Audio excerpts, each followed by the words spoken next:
Hello and welcome. I'm Leigh Ann Gerrans and you're watching W News, broadcasting live from the Al Arabiya headquarters. These are our top stories. The Kremlin responds to Trump saying a conversation between the US President and Putin can be arranged. Myanmar declare a week of national mourning after over 2,000 people die in Friday's devastating earthquake. And a 4-year prison sentence and ban from public office for 5 years. French National Rally leader Marine Le Pen is found guilty of embezzlement.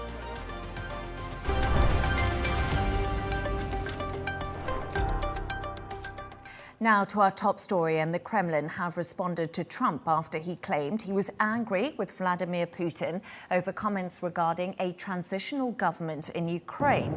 The US president said Putin's proposal, which could push out Zelensky, were not going in the right direction.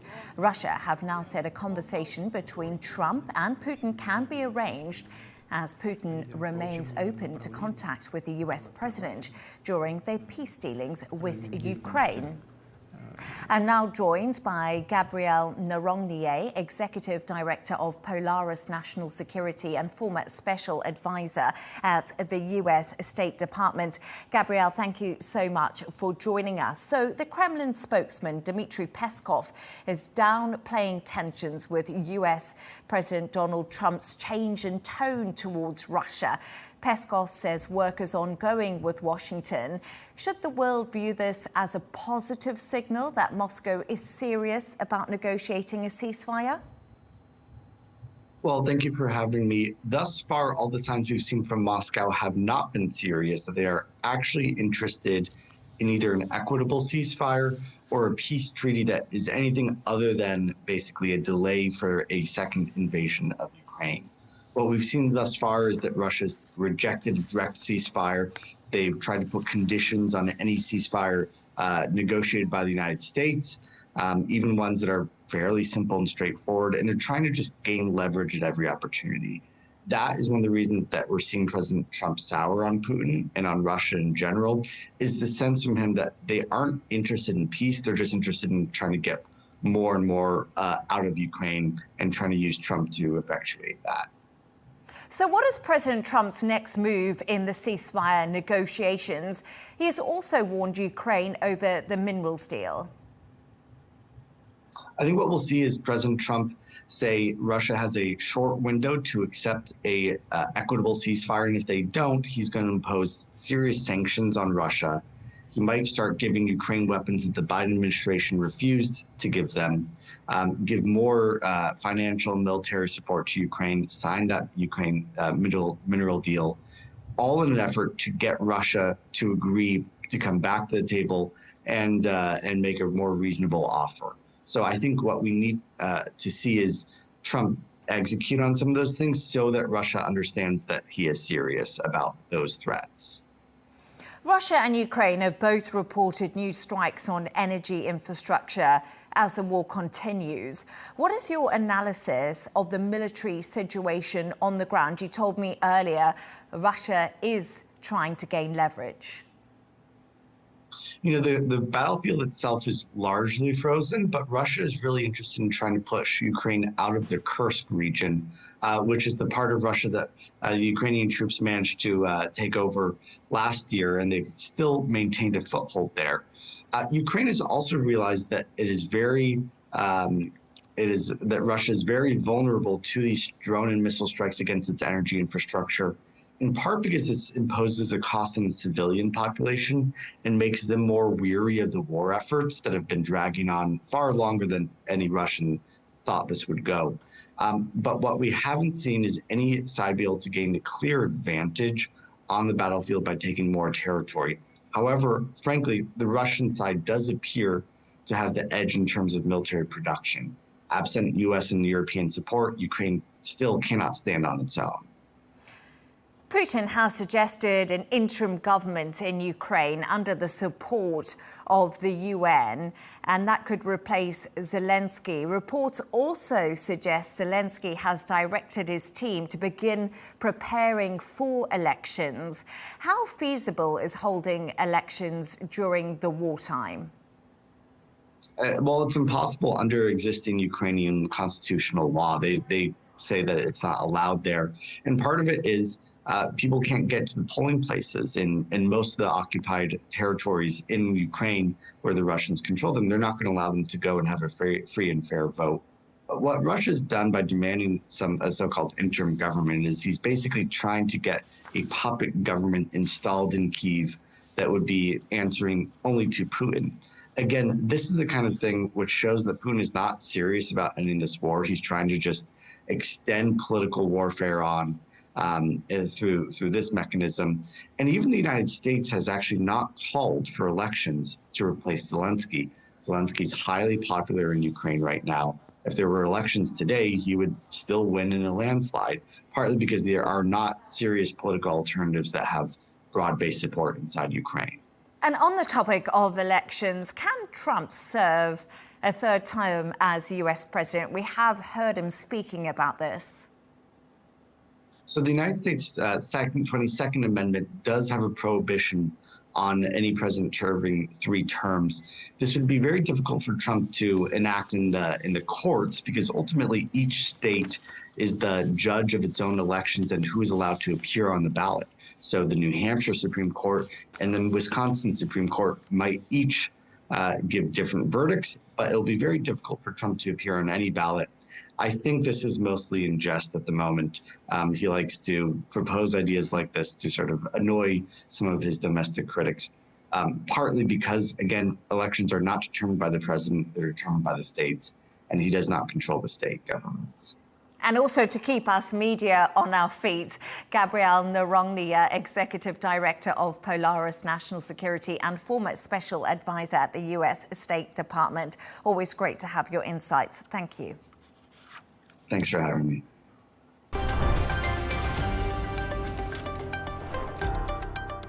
Let's take a look at some of the other stories making the headlines today. The Red Cross has said it's outraged at the death of 8 medics who were killed whilst out on duty in Rafah in southern Gaza. Their bodies were retrieved on Sunday after the ambulance team were involved in an attack in Al-Hashashin on the 23rd of March. However, 1 medic is still said to be missing. It is not yet clear who opened fire on the convoy, although Hamas have blamed Israeli forces. A deal between TikTok's Chinese parent company ByteDance and a new buyer must be struck before the deadline on Saturday. President Trump set the date back in January to find a non-Chinese buyer and told reporters on Sunday he'd like TikTok to remain alive. The video platform used by over 170 million Americans could face a US ban on national security grounds if a sale is not made. NASA's SpaceX Crew 9 astronauts will take part in a news conference later today, answering questions about their time on the International Space Station. Sunny Williams and Butch Wilmore will then give interviews to the press from the Johnson Space Center in Houston. The astronauts spent 9 months on the ISS but returned to Earth last Wednesday after a SpaceX rescue mission. And a British explorer has become the first female to complete a solo trek of Canada's Baffin Island. 32-year-old Camilla Hempelman-Adams completed the mission in 13 days and battled temperatures as low as minus 40 Celsius, with winds as high as 47 miles per hour. Upon finishing, she said it was nice to be back in civilization.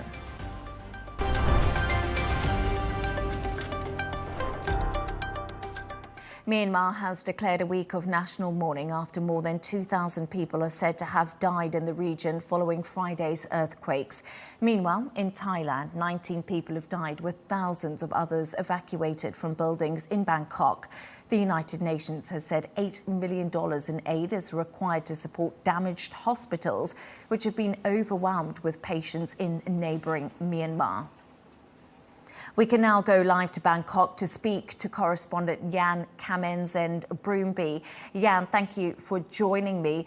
Right behind you, we can see rescue efforts are continuing 3 days after the earthquake in Bangkok, exactly where you are, and in Myanmar too, which was the epicenter. What is the latest?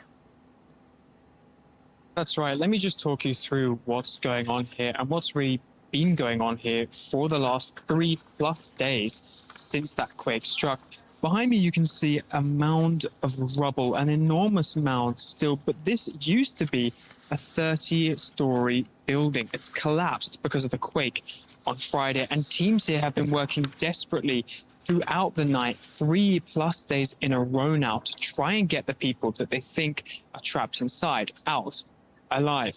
Now, have we seen people coming out alive? Well, unfortunately, we really haven't. It's not like we've been seeing people reunited with their families out here. What I can tell you is that I've seen with my own eyes people leaving in white, what we think are body bags. These are the dead bodies of the people that they found inside.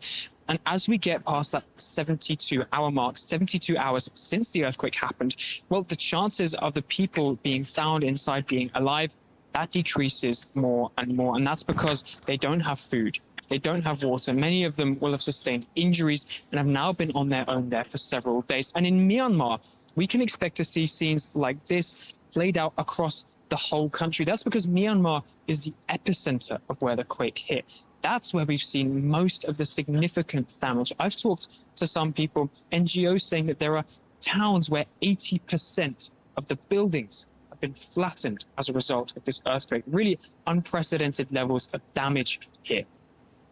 You just touched on it there for me, Jan, but do we know the true scale of devastation in Myanmar? We do know the country has been locked in a civil war for 4 years.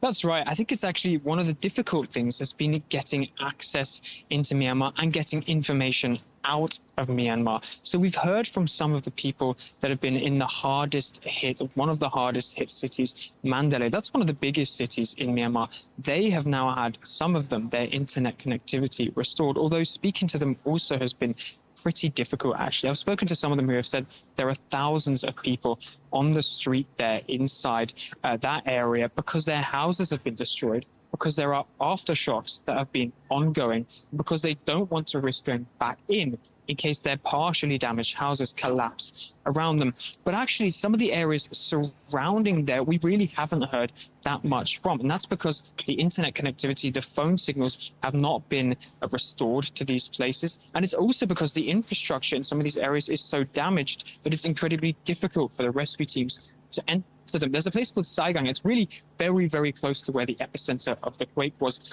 And one of the main bridges connecting this town with neighboring Mandalay, well, that's destroyed. We've seen social media video of that in ruins and now in the water. And so it's made it incredibly difficult for information to get out, made it incredibly difficult for rescue teams to get in. But once they do get in, we're expecting to hear stories that are essentially horrible. We've been hearing that there are estimates that there could be up to 10,000 people dead. So more scenes like the ones we've been seeing of dead bodies, the stench of death, I've been told, hanging over some of these cities because of the rotting flesh inside the bodies that hasn't been received, it hasn't been extracted yet.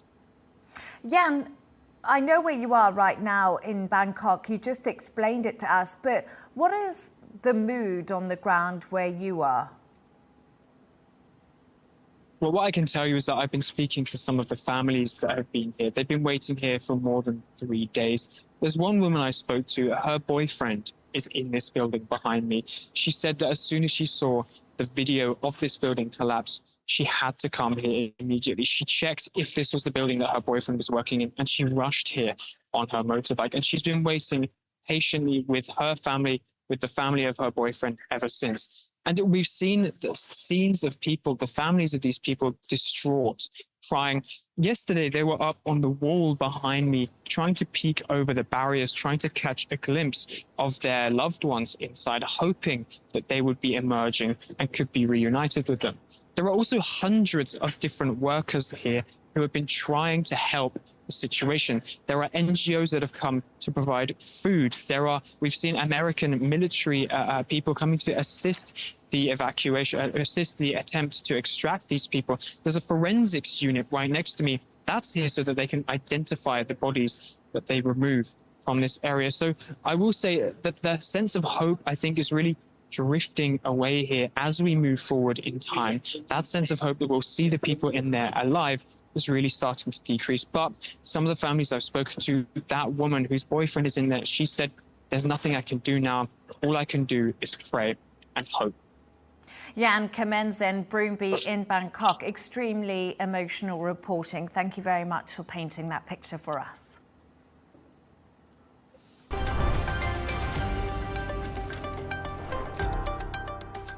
The French National Rally leader Marine Le Pen has been given a 4-year prison sentence and has been banned from running for public office for 5 years after being found guilty of embezzlement in Paris today. The far-right leader had been accused of taking more than 300 million euros of European Parliament funds to pay French staff between 2004 and 2016. Le Pen has run for the country's presidential office 3 times and intended to run again in 2027. We can now go live to Paris to speak to our correspondent there, Ross Cullen. Ross, thank you so much for joining me this evening. So a prison sentence for Le Pen, but no actual prison time. What are the terms of her sentence?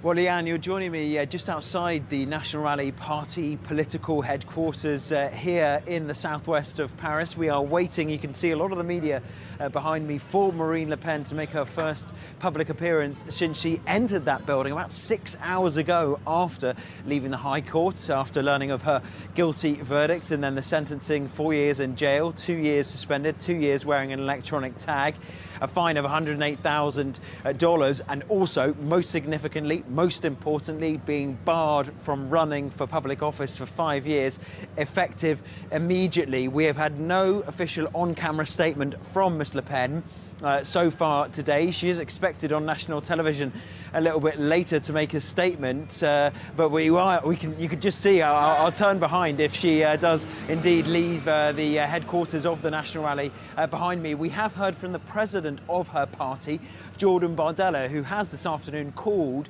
for a big mobilisation, a peaceful mobilisation for people to come out in support of the far-right opposition leader Marine Le Pen. Ross, many people are coming out in support of Le Pen. We know she's appealing this verdict. Is there a chance of her succeeding? I can tell you she's not there. I'm also looking behind your shoulder. If I see her, I'll let you know.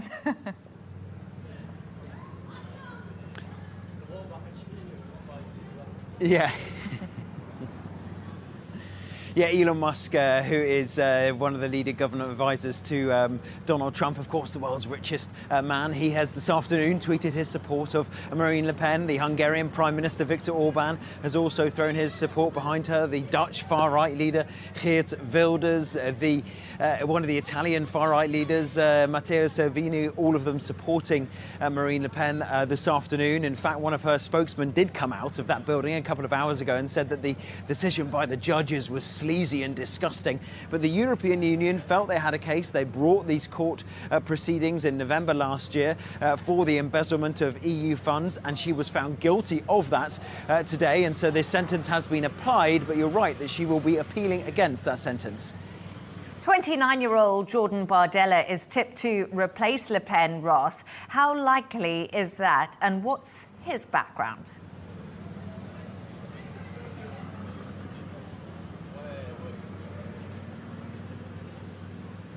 Yeah, that's right. In fact, you mentioned his age, Leigh Ann, and that's something that some people think could be perhaps a problem for him. Is he too inexperienced at 29 to step in to replace Marine Le Pen? Because as it stands, she won't be able to run in 2027 for the presidency. That would be her fourth and final tilt at trying to land the top job. She has said she wouldn't be running again in 2032, or she might not be able to run in 2027, and therefore she could throw her weight behind Jordan Bardella, urge her supporters to vote for him, saying a vote for him is in effect a vote for me and my policies, my priorities. But it is now a chance for him perhaps to step more into the limelight, to try to craft a presidential candidacy around and behind him. She is likely to appeal against this, but that new trial could be in 2026. There might not be enough time for her to run that campaign, and so we might well see Jordan Bardella stepping up and replacing Marine Le Pen as the National Rally's candidate for president in 2027.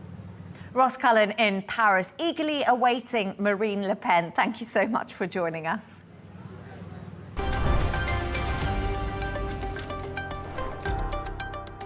Let's take a look at the top business news. US and global stock markets have plummeted as the implementation day of US tariffs draws ever closer. Benchmark stocks in Asia and Europe were rattled at the lack of progress in halting President Trump's taxes, which are due to come into force on US imports from Wednesday. After delays, 25% tariffs are to be levied on all cars entering the US on what Trump has called Liberation Day. Now, oil markets tick slightly higher after President Trump threatened to hit buyers of Russian oil with tariffs. The gains were muted as traders tried to determine how seriously to take the latest announcement from the White House. Trump's proposal to hit any country buying Russian oil with a 25 to 50% tariff would be significant for oil markets if it did come into effect. Turning to all the sports news now, and the Czech teenager Jakub Mansík has beaten his childhood idol Novak Djokovic to win the Miami Open. He was very close to withdrawing with a knee injury hours before his first round match, but was persuaded to stay on. 19-year-old Mansík clinched his first ATP Tour title with a win over Djokovic on a sticky, humid Sunday night in Florida. And 5 players and 2 coaches were removed following a brawl during the Minnesota Timberwolves' victory against Detroit Pistons on Sunday. The physical altercation broke out in the second quarter when Minnesota's Naz Reid reacted to being bumped by Detroit's Ron Holland during a dribble. As the 2 players squared up to one another, members of both teams launched into a physical fight, which spilled into the spectator seats.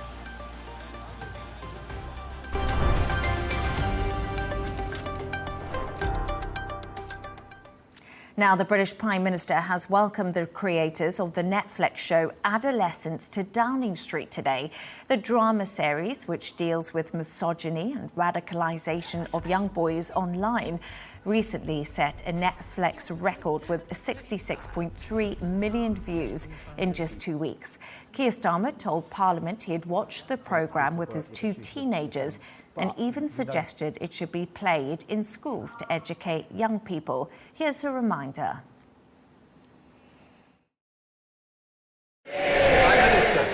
Yes, and at home we are watching Adolescence with our children. I've got a 16-year-old boy and a 14-year-old girl. It's a very, very good documentary to watch, or drama. This violence carried out by young men, influenced by what they see online, is a real problem. It's abhorrent, and we have to tackle it. We are putting in specialist rape and sexual offences teams in every police force, doing work on the 999 calls. But this is also a matter of culture that I think it's important that across the whole House we tackle this emerging and growing problem. We can now speak to psychologist Emma Kenny. Emma, thank you so much for joining me. For anyone who hasn't watched the show yet, can you tell us what it's all about and why it has just had such a massive impact? Well, the premise is that a child, Jamie Miller, a teenager, he gets arrested because he's suspected of killing his classmate, Katie Leonard. And then over the period of the series, it kind of goes into, firstly, how parents didn't know that these kind of things can happen online, that young people can be radicalized in their own bedroom, on their own phone or laptop. And it also goes through the emotional experience of understanding some of the motivations behind the way that the child's feeling, which is ostracized, bullied, humiliated. And I think people have connected with it more than anything because right now, particularly in the UK, there is a feeling of helplessness amongst a lot of youth. And I think that it highlights that it's multifaceted. You can't just look at a child who acts in a way that's intolerable and absolutely unsophisticated in the way that they carry it out, and also just totally inexcusable. You can't just look at them and say, well, it's the problem on you. I think one of the things that the series has caught fire for is because essentially it's trying to unravel the fact that there is a social responsibility and we're all part of that social fabric. It's too easy to say, well, this person's to blame. We have to think, well, what is the narrative going on? What are the stories being told? What are the sites being accessed? And most importantly, why? Why are young people doing these things? Why is knife violence in the UK going through the roof? Why is adolescent crime increasing? These are questions that can't just affect the individual. They have to be something that the whole society around it understands and takes some responsibility for. And I think that's probably why it's provoked such a reaction, because every parent, every child has some relationship with the themes that are happening right now. Yes, Emma, I watched it and I felt very emotional. It's a difficult watch. And there's a huge emphasis on parental responsibility and whether enough was done at home to prevent what took place. We really saw very, very strong emotions from the parents. Does that ring true in real life too? I mean, I think that when you look at the actors that are actually playing the parts, and also we're meant to believe that this child came from a relatively well-adjusted family and therefore it can happen to literally anyone in society. I think that probably there's a myth there to some degree, because often there's a great deal of dysfunction and trauma in violent children's family backgrounds. It's not always the case, but I always think that if we're going to speak about something that needs to change, we almost have to speak about the most challenging parts of that fabric, which is actually a lot of children are living in lives in the UK and around the Western world as well, which are actually very challenging. And therefore, when I watched it, I'm gripped by the acting. I mean, who can't be gripped by the acting? It's absolutely incredible on every single level. But for somebody like myself who worked with young offenders, and I specialised for a decade with young people who committed high-level crimes, and usually they had either been involved with the system or they were at risk of becoming involved in the system, the actual experiences of their primary lives have been as victims a great deal. So their families weren't functional, the parents weren't together, they hadn't got an income situation where they were economically sound. And I think that that's one of the challenges when I watch it. I like it as a drama, but I think sometimes there's a bigger story to be told about what's going on and why these children are so isolated and alienated and feel abandoned. And maybe we need to question as a society, particularly in the UK, the fabric of our communities falling apart, the division and all those things that tell young men in particular a really strong message, which is you should not like yourself. And when you add to that all the other dysfunctions that come into play, you can understand that young people are searching to find mentors, to find role models, to find individuals who speak to them, who notice them. And unfortunately, for every positive influence out there, there are negative influences too. And it's who you are coming across online as well that can change the state of play as to whether you're pro-social or negative social. As a psychologist, you're just explaining to me, you know, what you do and how the bigger story needs to be told. But why are we seeing this worrying trend amongst young people? But it mainly seems to be teenage boys. Adolescence has shone a light on the issue. But is there a solution? What is the answer to this? It's such a multifaceted question to answer. So first of all, I genuinely think in the UK in particular, that's where I live, that's where I reside, that's where I've worked, so that's where I have more expertise. I genuinely believe there is almost a national dysphoria. People aren't allowed to be prideful if they're young, particularly white working class young guys. And people want to have meaning in this world and want to have purpose. And if you're already demoralized pretty much from the get-go, if you're already facing a lifetime of apology just for existing, and that's happening, then you're going to sometimes internalize the rage that you feel and the internalized feelings of being rejected and abandoned by your social experience. And then add to that the fact that people are dealing with economic problems. So poverty is just growing by the day. And then there is a disparity of wealth. So you get some people who are very wealthy, some people are very poor, and young people feel a level of rage because of that. Add to that, and this is probably something that is not talked about enough, but particularly in the UK, I see a massive, massive impact of the pornification of our society. So the way that girls are viewed and women are viewed, it's completely skewed. It's completely incorrect. It's grotesque, in fact.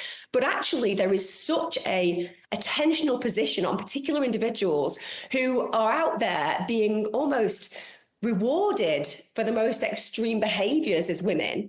And then that trickles down to expectations of young boys and men. And so when you add all that together, and because we're not doing enough to actually approach this positively, Keir Starmer can say what he likes. The cuts in the UK have been dreadful on a mental health level, on an intervention level, and young people want to belong.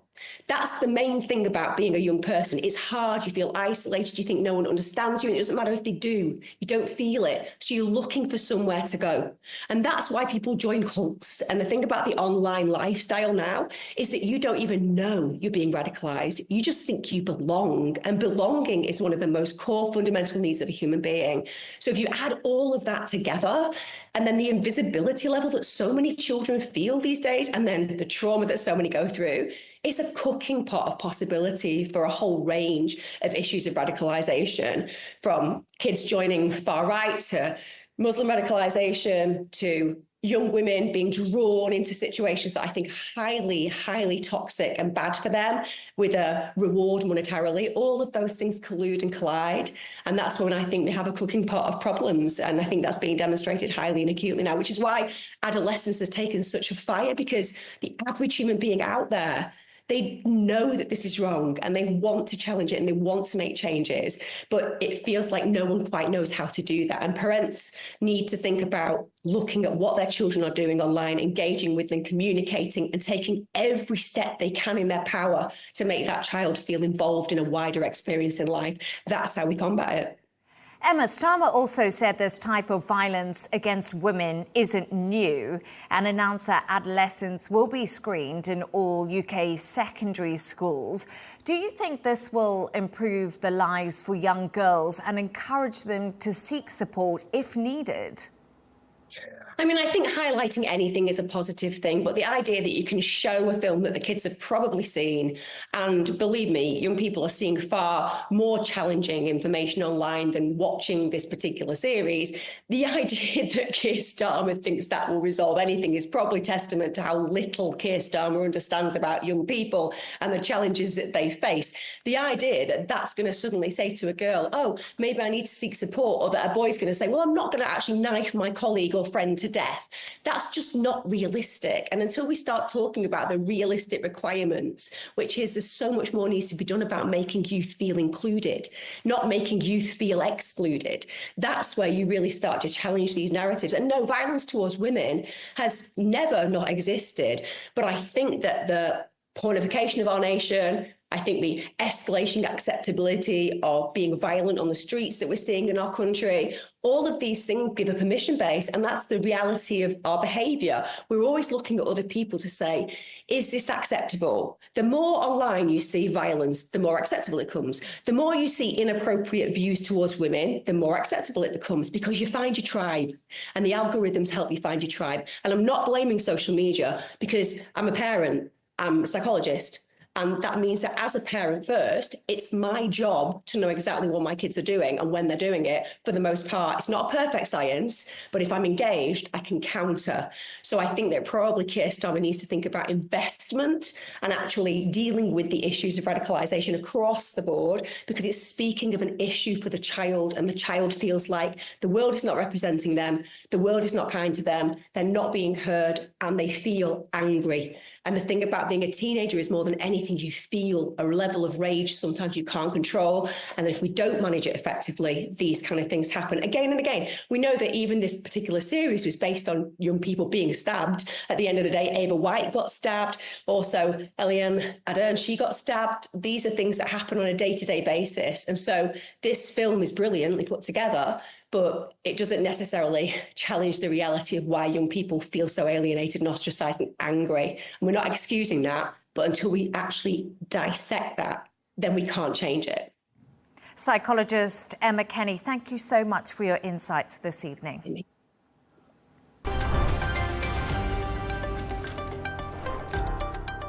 A reminder of our top stories. The Kremlin responds to Trump saying a conversation between the US president and Putin can be arranged. Myanmar declare a week of national mourning after over 2,000 people die in Friday's devastating earthquake. And a 4-year prison sentence and ban from public office for 5 years. French National Rally leader Marine Le Pen is found guilty of embezzlement. And that's all from us on W News. Thank you so much for joining us. Counterpoints with Melinda Nusifora is coming up next. And of course, don't miss Tom Burges Watson with GNT. Good night.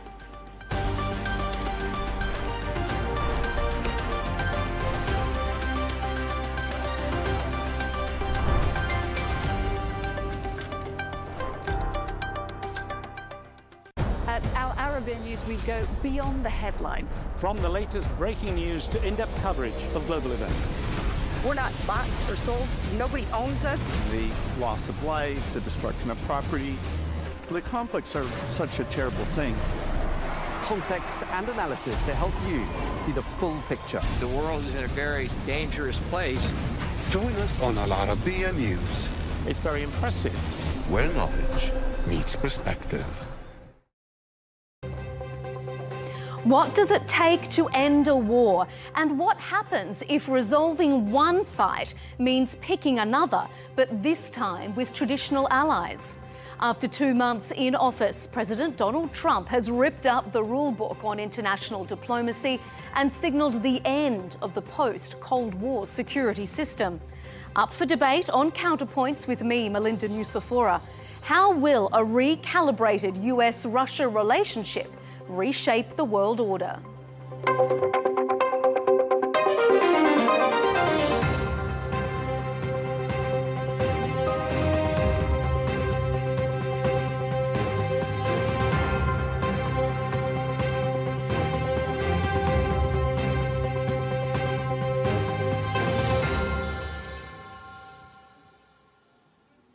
For much of the Biden administration, the US prided itself on leading the diplomatic isolation of Moscow. Russia's Vladimir Putin sought to shake the very foundations of the free world, thinking he could make it bend to his menacing ways. But he badly miscalculated. Oh, how times have changed. Enter the self-proclaimed ultimate deal-maker, Donald Trump. After more than 1,000 days of war, the White House has gone from viewing Vladimir Putin as a potential war criminal to a trusted counterpart. I believe he wants peace. I believe that President Putin, when I spoke to him yesterday, I know him very well. Yeah, I think he wants peace. I think he would tell me if he didn't. I'd like to see peace. Do you trust President Putin? I believe that, I believe that he would like to see something happen. I trust him on this subject. The tone in Russia has changed too. First contacts with the new US administration give certain hopes. The new administration is rapidly changing all foreign policy configurations. This largely coincides with our vision. As ceasefire talks continue, the refrain, "Nothing about Ukraine without Ukraine," echoes time and time again. But as US backing appears to waver, it's uncertain if Europe is united or strong enough to fill that void. We'll ask our expert panel how historically significant this apparent realignment is. If Donald Trump's move away from Europe is the beginning of the end of the NATO alliance, and if this rapprochement is, in part, a way to split Russia and China. Stay with us. It's all coming up on Counterpoints.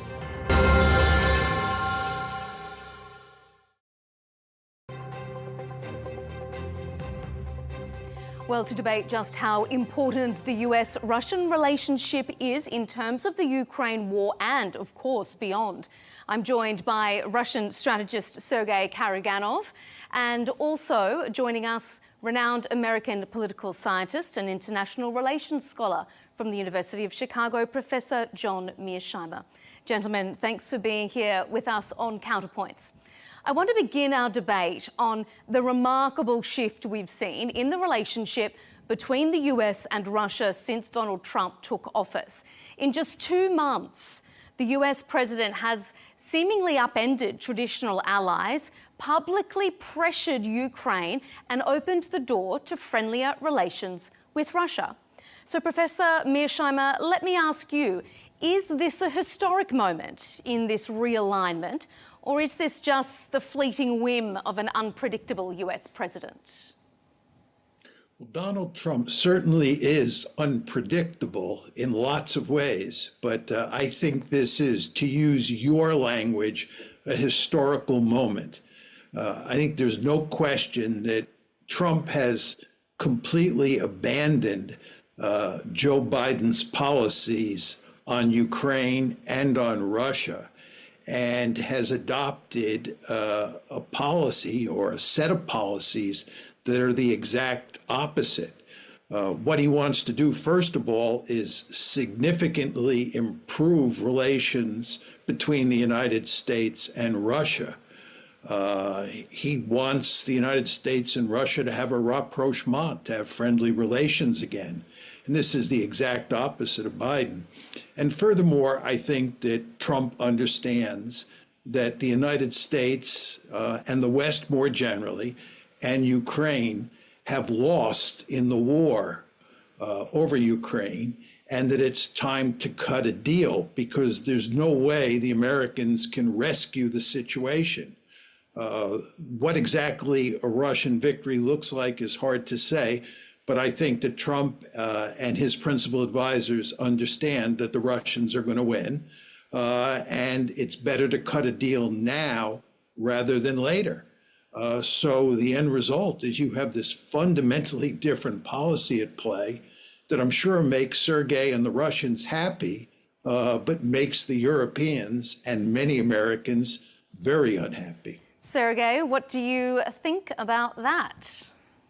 Well, I'm not that happy as John assumes, because we could be stopped on our road to total victory over Europe and Ukraine. The fight is it used to be between us and the West.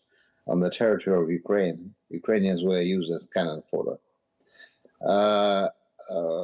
President Trump, to the extent I understand him, is cutting losses. I agree with Professor Mearsheimer, with John. But President Biden, even before, started to withdraw. At first, 2 years ago, or 3.5 years ago, they were proclaiming a name of total victory over Russia. And then when they started to understand about a year and a half ago that they will not get a total victory, they will get either a total defeat and an Afghanistan-like fiasco, or a nuclear war in Europe. At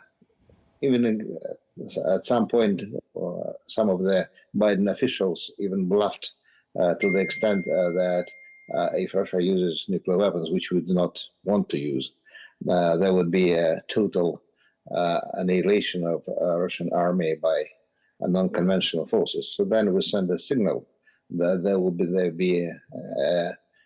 a counter-strike on American bases. After that, they started to withdraw even before.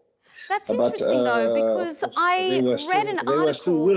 They were still willing to continue, and even at the end of the Biden's administration, they tried to provoke both Putin and Trump into another round. but both, I think, understood that they are not getting into that trap. Do you think, though, that this is a historic moment for US-Russia relations, or did you always think this time would come? Not yet, but it could be a turning point. What would it take for it to get to that point? It is a turning point, but we know also the correlation of forces within the United States, and we know that Trump is up to very strong opposition within American elite. He has to survive politically and physically, and also he could change his mind. But however, he is really willing to make America great again, and for that he has to withdraw from the war which America has been losing. John, let me put that to you then. If Trump needs to withdraw from the war, he has been saying, as ceasefire talks are ongoing, that he can force through a peace deal. He doesn't seem to think that it's beyond the realm of possibilities that he can get this deal done. Do you think that Donald Trump specifically and the US has leverage over Russia? No, I don't think the United States has much leverage at all. In fact, I think it has zero leverage. And that's why I wouldn't use the word force. I don't think Trump can force a deal. I think that Trump can negotiate a deal with the Russians. And I think that they can work out a deal. It's not 100% guaranteed, as Sergei was saying, but I think they can work out a deal that would end the war if the Ukrainians and the Europeans agreed. So getting the Russians and the Americans to agree is just the first step. And in a way, that's the easy step. The more difficult step will be getting the Europeans and especially the Ukrainians to agree to the deal. And it's necessary to get everybody in agreement on what the deal is for it to produce lasting peace. We're absolutely going to turn to Europe shortly, but I want to stay focused on US and Russia first and ask you, Professor Karaganov, the former Putin advisor Sergei Markov told the BBC shortly after those ceasefire talks began between the US and Ukraine in March, in Saudi Arabia. He said that US President Joe Biden was just an enemy. Trump is a rival. How important is that distinction? We shall see. I'm not commenting on the views of my colleagues. I think that the United States could be a friendly rival, hopefully. It will, if Trump succeeds, the United States will be a strong rival. But it will be run, hopefully, if and when the group which is around Biden, I mean, the more or less realistic group takes over. It will be a predictable rival. It will be a rival with whom one could deal. And it will be, I would say, a potential partner. But the rivalry will be there, obviously, and we do not think that, I mean, we could get into detente. All the more that the previous detente, full detente, was a total failure in the end. John, what do you think? Can Russia and the US be friendly rivals? Can there be some form of a partnership? I think they can be friendly rivals. My view of international politics is that all great powers are rivals with each other. The question is, how intense is the rivalry? And the fact is that the United States is much more concerned about China than it is about Russia. And it has a deep-seated interest in treating Russia as a friendly rival. So I think you can get a friendly rivalry. But I would add two caveats to that. First is there is a huge amount of Russophobia in the West, including the United States, that will be hard to overcome. One cannot just one cannot overestimate how much Russophobia there is independent of Trump. The second point is, I don't think the Russians can trust the United States after all that's happened since the Cold War ended. I think the United States has been remarkably aggressive towards Russia. It has been dishonest on a number of important issues like NATO expansion. And the end result is it's quite clear that Putin doesn't trust the West at all. And I don't blame Putin. It's not politically correct to say this in the West, but I think it is accurate. So you're going to have a high level of distrust from the Russian side and a lot of Russophobia from the American side. And the end result is it's going to take some work to have a friendly rivalry. I also want to ask you, Professor Mearsheimer, so much of America's foreign policy has been shaped by this unseen moral and ethical imperative to be the upstanding country, to be on this side of Europe over all others. Are those days over? To some extent they are, but I think that during the unipolar moment, when the United States was the only great power on the planet, we were able to pursue a liberal foreign policy where we tried to shove our liberal values down the throats of other countries. The United States, during the unipolar moment, basically became a crusader state, and we were trying to spread liberalism all over the planet. It did not work out very well. We created a huge number of disasters. We got involved in the forever wars. And then more importantly, great power politics came back when Putin resurrected Russian power and Russia once again became a great power.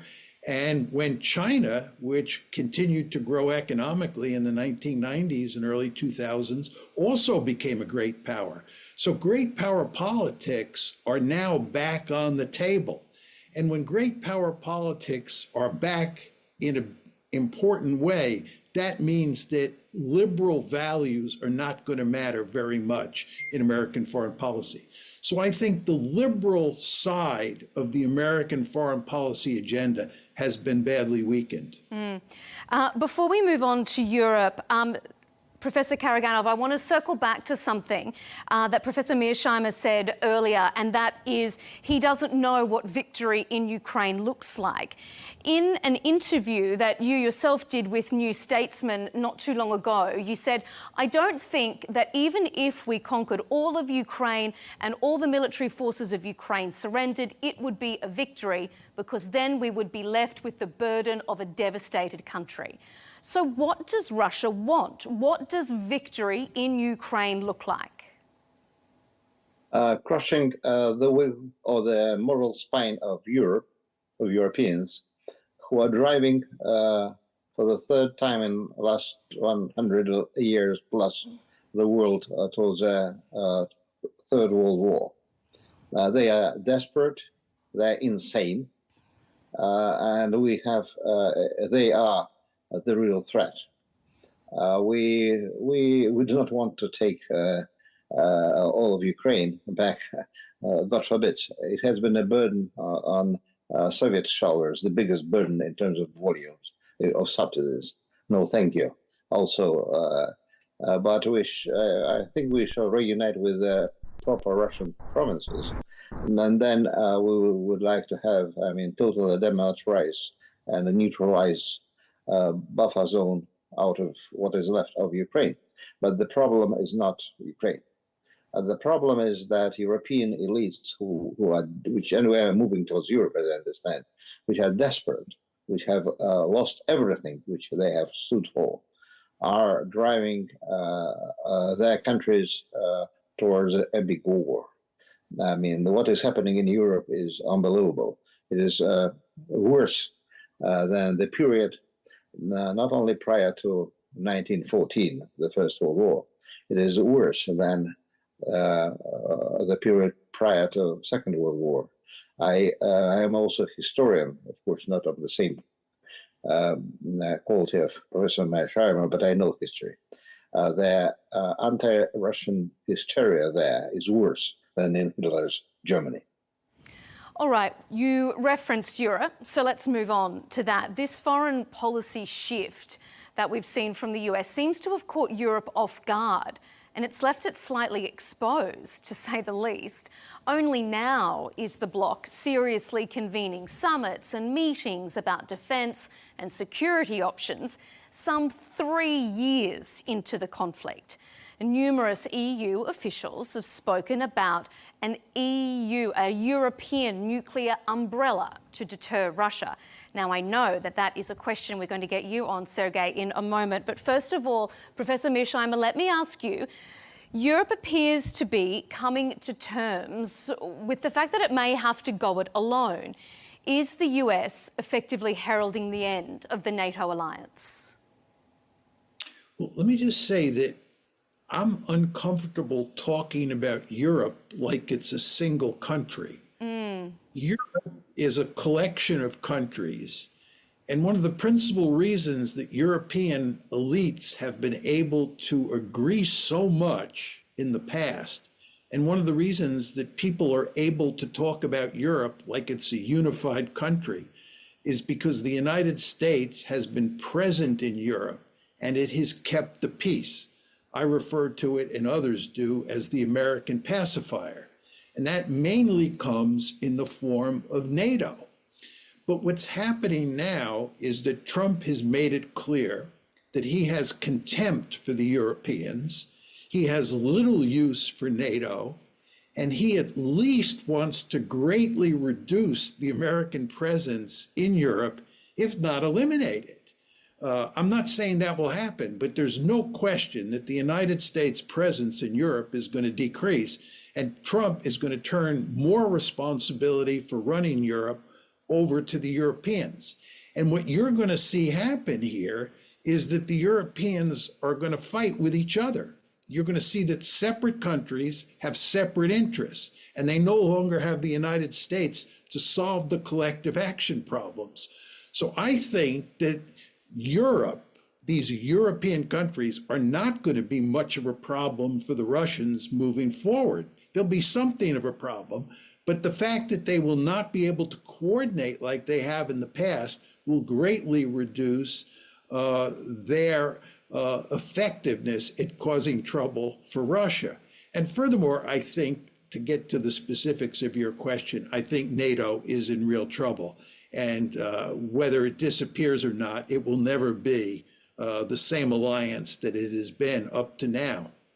Europe, you are obviously correct. It's a collective of about, 27 odd countries, but they seem to be speaking with more of one voice these days than perhaps they have in the past. Is it not the case that perhaps with the US abandoning its traditional alliances, it's forcing Europe to become stronger together?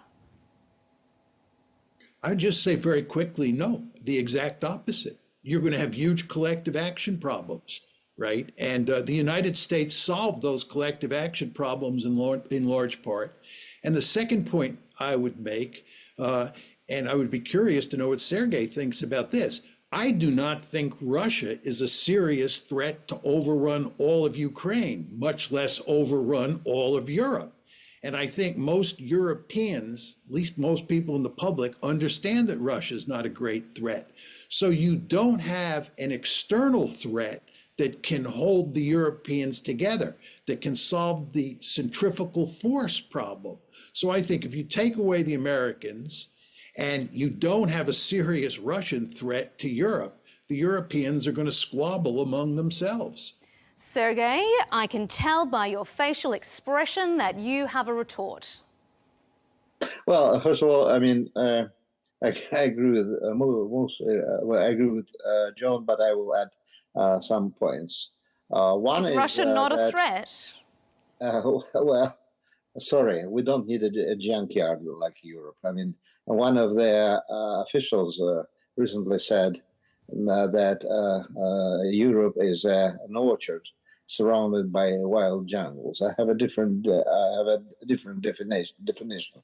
I was one of the top Europe specialists in Russia several decades ago, and so I know a bit about Europe, and I spend a lot of time.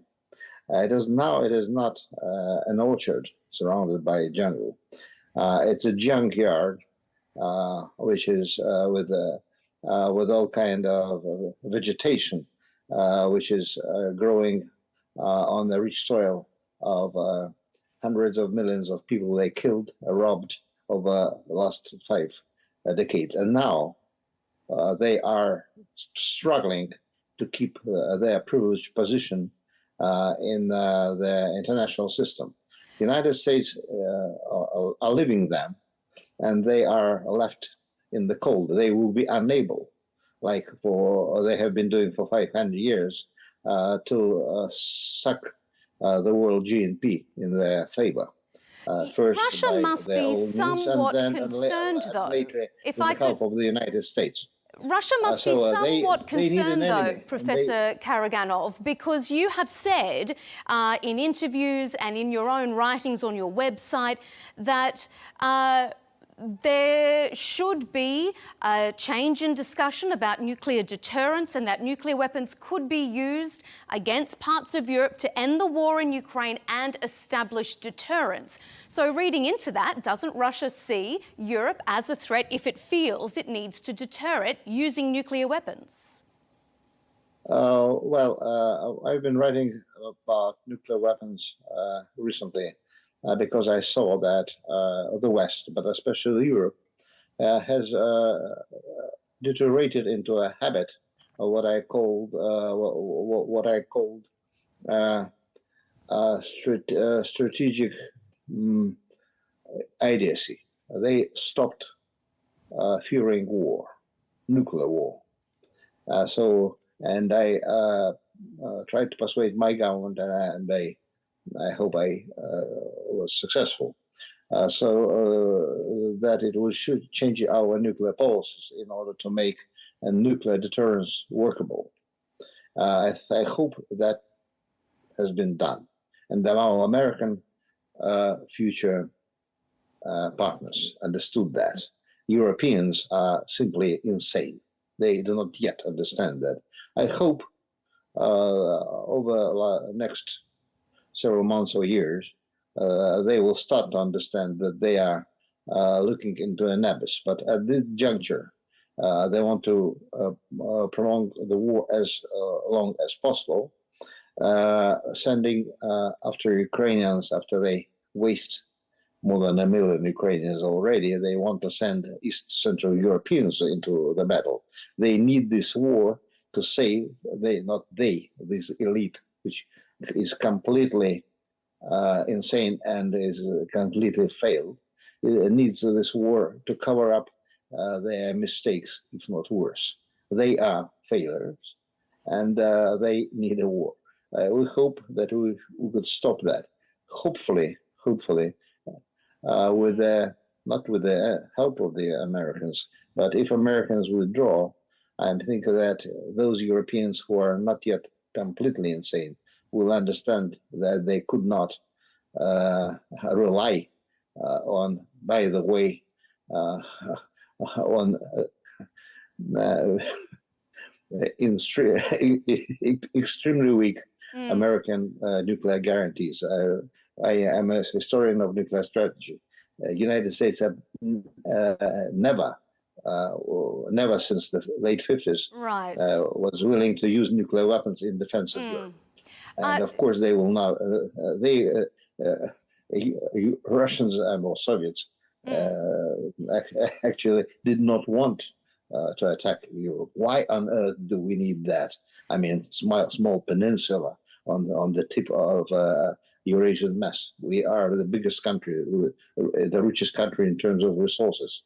Let me turn it over to John. When people are talking about Russians invading Europe, I mean, imagine, it's not even laughable. It's disgusting. Well, I mean, Russia also said it wasn't going to invade Ukraine, and look at where we are. But Professor Mearsheimer, let me ask you, being a great power, as you say Russia is, means leading from the front on the world stage. But considering Trump's America First policy, Is that not a show of weakness, in a sense, a sign that the US is not willing or able to be a global leader anymore? Well, I don't know what it means to be a global leader. I think this is one of these sort of innocuous or amorphous phrases that we use in the West to encourage the United States to be involved all over the planet, interfering in the politics of every country on Earth and fighting unnecessary wars. I mean, this is what we have to do to be a leader. I'm not interested in being the leader. I'm interested in having a smart foreign policy that maximizes American security. And I think picking a fight with Russia over Ukraine that ends up killing huge numbers of Ukrainians and Russians and wrecking the NATO alliance makes no sense at all. And I think what we need is a smarter foreign policy. And I think when it comes to Trump's policy with regard to Russia, he is doing the right thing. The United States should have good relations with Russia, and we should go to great lengths to shut down the war in Ukraine for Ukraine's sake, for Russia's sake, and for our sake. And if you want to call that leadership, then I like leadership. But the way we talk about leadership in the West these days, I really don't like, because it really is all about interfering in the politics of every country on the planet, which gets you into unending trouble.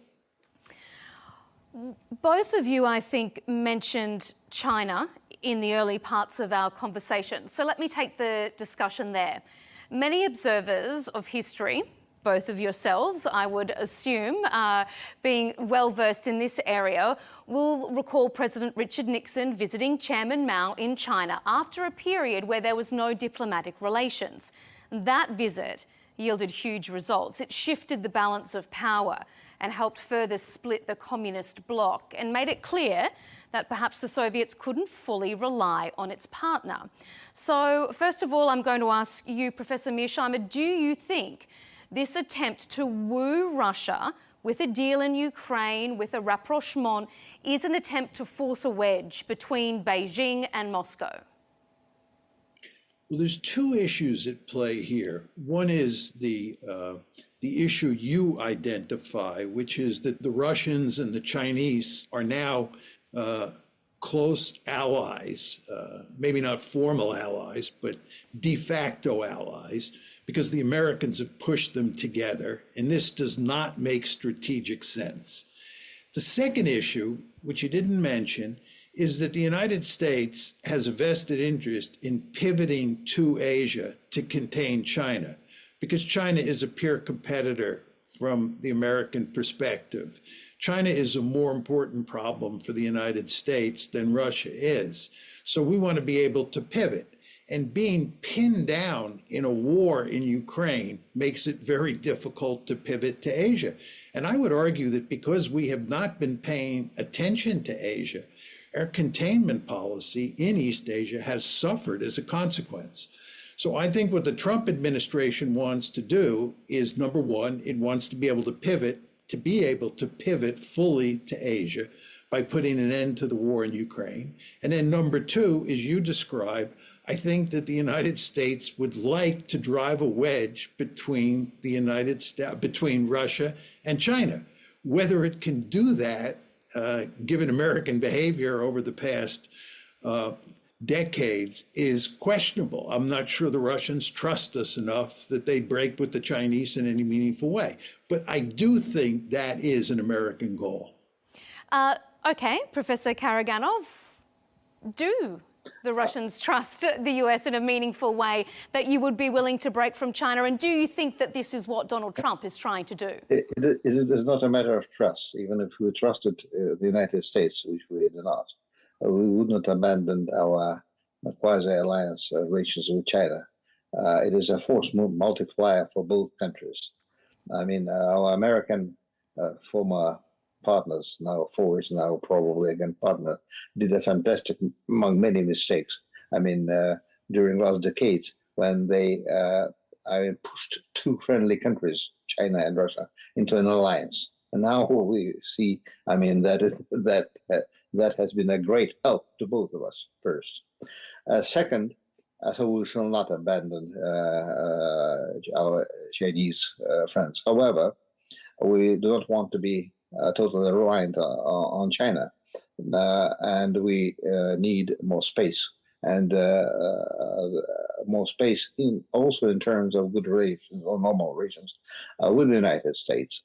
So it is a win-win situation for us, because we shall have a better relations with the United States and a stronger hand in our relations with our Chinese friends. However, they will remain friends because, I mean, we have a common border, we have great trade, our economies are not competitors, obviously. They're natural partners. I mean, we have huge resources, everything which China needs, and they have a lot of labor, which we do not have. So the Trump administration, the first Trump administration, I mean, several years ago when they came to power, they sent the emissaries to Russia. Some of them came to my office at the time they were still allowed to travel, and were trying to woo us away from China. People like myself told, I mean, no, thank you. I mean, you are unreliable, and these are neighbors and very profitable and useful friends. And now Trump administration, I think, is more realistic. They understand that they could not woo Russia away, but they want to strengthen their hand vis-a-vis China and give Russia a bit more space, so we would not be totally reliant on China or dependent on China. That makes sense from my part, geopolitical. I mean, it creates a better balance. However, I question whether it is a wise policy for the United States to see China as a rival. I mean, it should be more a competitor. In the ideal world, I think three countries, Russia, China, and United States, plus possibly India. What do you think about that, Professor Mearsheimer? Would you put Russia up there alongside the US, China, potentially India? Are they peers? Yes. Well, my view is that there are three great powers in the world, the United States, China, and Russia. I would not categorize India as a great power at this point in time, and most people don't. It's a major power for sure, as are Germany and Japan. But the three great powers are the United States, China, and Russia. So what do you think, Professor Mearsheimer, the US can offer Russia to move it away from China, if that's in fact what they're trying to do? Because China is Russia's largest trading partner, and there is a heavy economic reliance. What can the US do? What can it tempt Russia with? Well, with good relations. And we can push the Europeans very hard to also have good relations with the Russians. We can put an end to the Ukrainian war. We can reestablish economic intercourse between Russia and the West. We probably can't bring it back to the pre-2022 levels, but we can go a long way in that direction. And I think that will help to improve relations between Russia and the United States. And it might put a tiny wedge between, or let me put it differently, it might put a little daylight between Russia and China. But I think Sergei's views of how the Russians view what the Americans are up to is reflective of how most Russians think. They don't trust the Americans. They're not going to abandon the Chinese. And therefore, there are limits to what the United States can do in terms of getting the Russians to be closer to the United States and less close to China. Okay, Professor Karaganov, let me ask you this. Ukraine has been asked to make many concessions, including territorial concessions, and this mining deal that was on the table, off the table, maybe it's back on the table again. The big question is, what do you think the Trump administration administration expects from Russia in return? I do not know. First of all, I mean, we have a name, and that is to eliminate Ukraine as a spearhead, which is close to Russian hearts, Western spearhead. It will be eliminated. I mean, totally demilitarized, hopefully. That is our aim, first. And second, is, of course, as I've said, is to undermine our Western, especially now European, mostly European neighbors, which made themselves into enemies. So, as I'm saying, we in the end game, we have to crush the moral spine of this Europe. Hope we then let them fight each other or be friendly with each other. It doesn't matter. I mean, we are not interested anymore. We have finished our European journey. Thanks God. By the way, it lasted for too long, 130 years more than it was needed. So we are now, with great gusto, saying goodbye. However, of course, we are partially culturally European, and we love, as Dostoevsky said, the holy stones of Europe. I love them too. I have a flat in Venice, which I hope, I will visit before I die. Can I just ask you what you mean by eliminate Ukraine? That's very strong language. I just want you to explain or maybe elaborate on that. Is that eliminate Ukraine as a country, as a state? Eliminate Ukraine as a threat? No. Eliminate as a threat. Okay. We do not want to take over all Ukraine. Let it be. I mean, all the more it has been a failed state.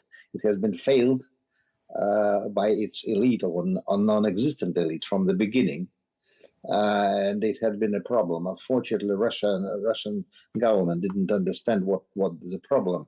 We didn't pay any attention to what has been happening. Now they also have a Nazi ideology, so we'll have a big problem.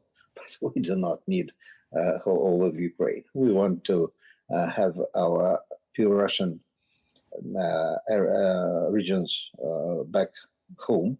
By the way, these areas, which are east and south, has been producing 70% of Ukrainian GDP because they have the best people, the best industry, created by the Soviet Union and by the Russian Empire. Also, one could argue they have the natural resources. Yes, Professor Mearsheimer, go. I just wanted to ask Sergei a question. The Russians have annexed 4 oblasts and they've annexed Crimea. And they've demanded that the West and Ukraine recognize those annexations. I'm curious what you think, what additional territory do you think that Russia wants to take in Ukraine to feel secure? In other words, do you think the Russians are going to take Odessa? Do you think they're going to take Kharkiv? I mean, you've said, and I think it's true from my perspective, that the Russians would be crazy to try to conquer all of Ukraine and to incorporate it into Russia. But what exactly do you think is the ideal chunk of territory that the Russians should take from Ukraine to ensure Russia's security?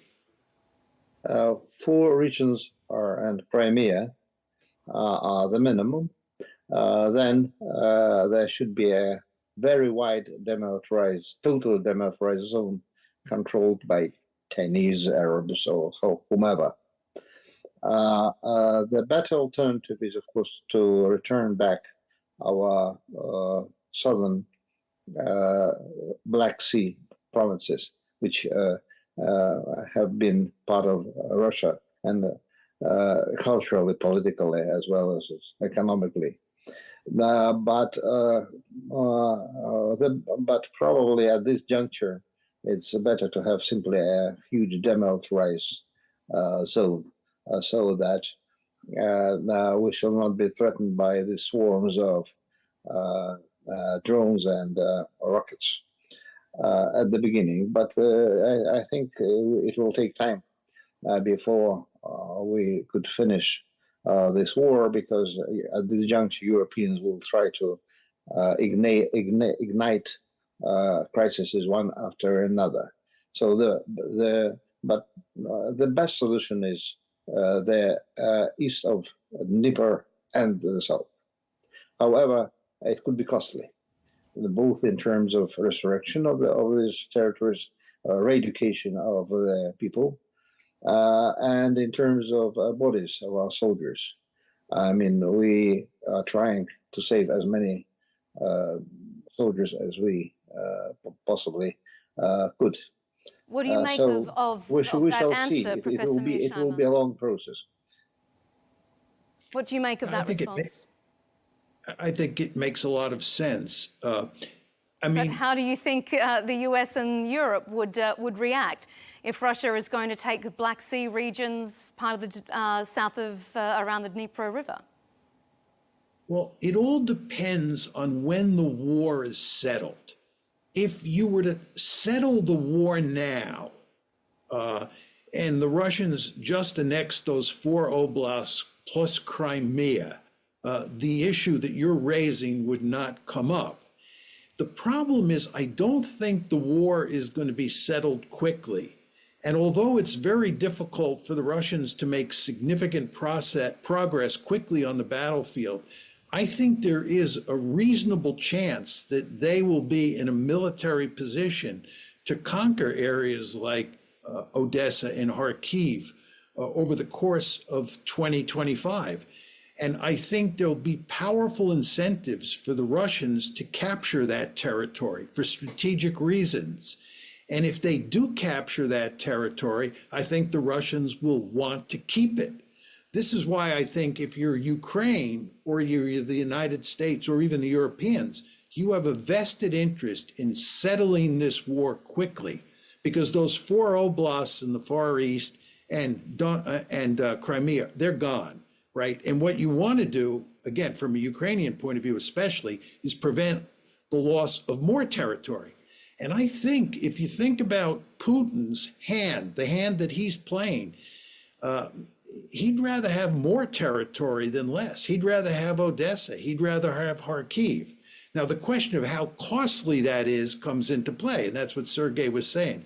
And I fully understand that it might not be worth it in terms of the number of Russian soldiers who will have to die to conquer that territory. But if a lot of Russian soldiers don't have to die, if the Ukrainian army begins to crumble, I think the incentives for the Russians to take more territory is great. We're almost out of time, but I just want to wrap up with just a broad question. And I'm not sure how optimistic or pessimistic either of you are going to feel about it. Professor Mearsheimer, let me ask you first. Do you think that the world is heading for a very turbulent period? We have a US president who came in saying he was going to be a peacemaker, but we have seen unpredictability. We've seen surge in defence spending in Europe. We see talk about nuclear umbrellas. Are we heading for a bit of a time of global chaos? Oh, I think that there's big trouble ahead. For many decades in the future, we're going to have a very turbulent world. First of all, the US-China competition, which I think will be the most important conflict of the 21st century, is not going away. I think with regard to Europe, even if you solve the Ukraine conflict, there are all sorts of other potential conflicts in Eastern Europe, and there will be a poisonous relationship between Russia and the Europeans, as reflected in Sergei's comments, for a long time coming.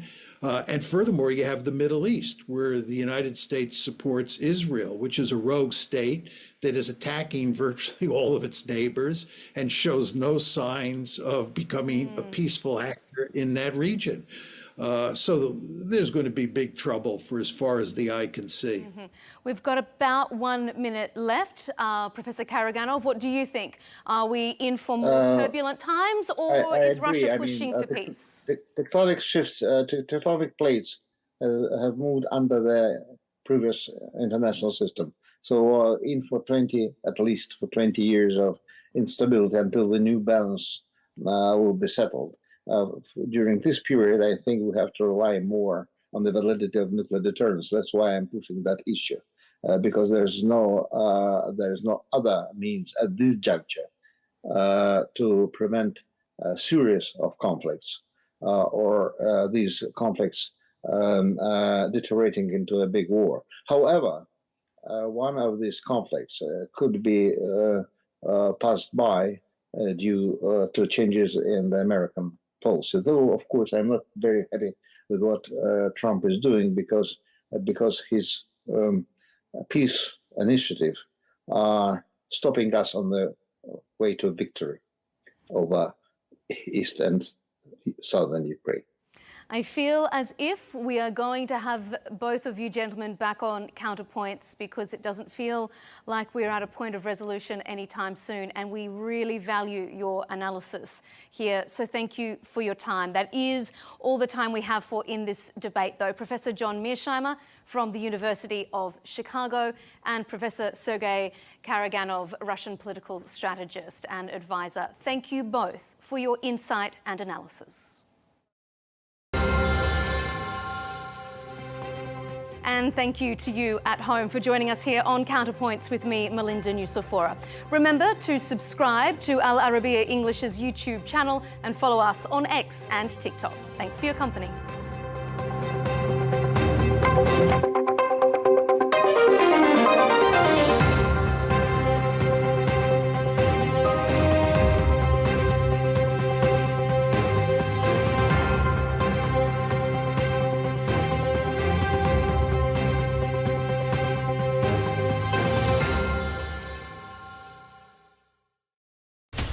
From the White House to Gaza, Kiev to Beijing, elections, economics and the environment compete with conflicts and other complex issues for our attention. In an age of fake news, deepfake and artificial intelligence, they've got to have a vote and a say. It's important to look beyond the loudest voice to understand the truth. From newsmakers to groundbreakers, my campaign is going very well. Presidents, prime ministers, princes and peacemakers, and cultural tastemakers. As Arabs, as Middle Eastern, we're too emotional. Join me on the Risan Show for empowering conversation.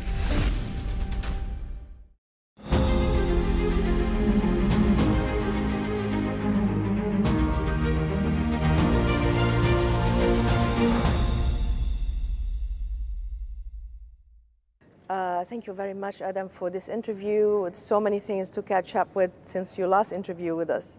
I want to start with the situation in Gaza. There is so much pressure from the hostage families on the Netanyahu government to do something. With the collapse of the ceasefire, what is the fate of the U.S. hostage now?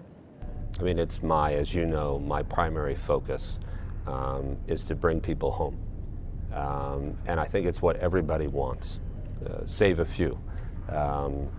And those few are the people that we all fight against. They're extremists that want to hurt and kill people. That's Hamas, that's ISIS, that's Al-Qaeda. It's all different names.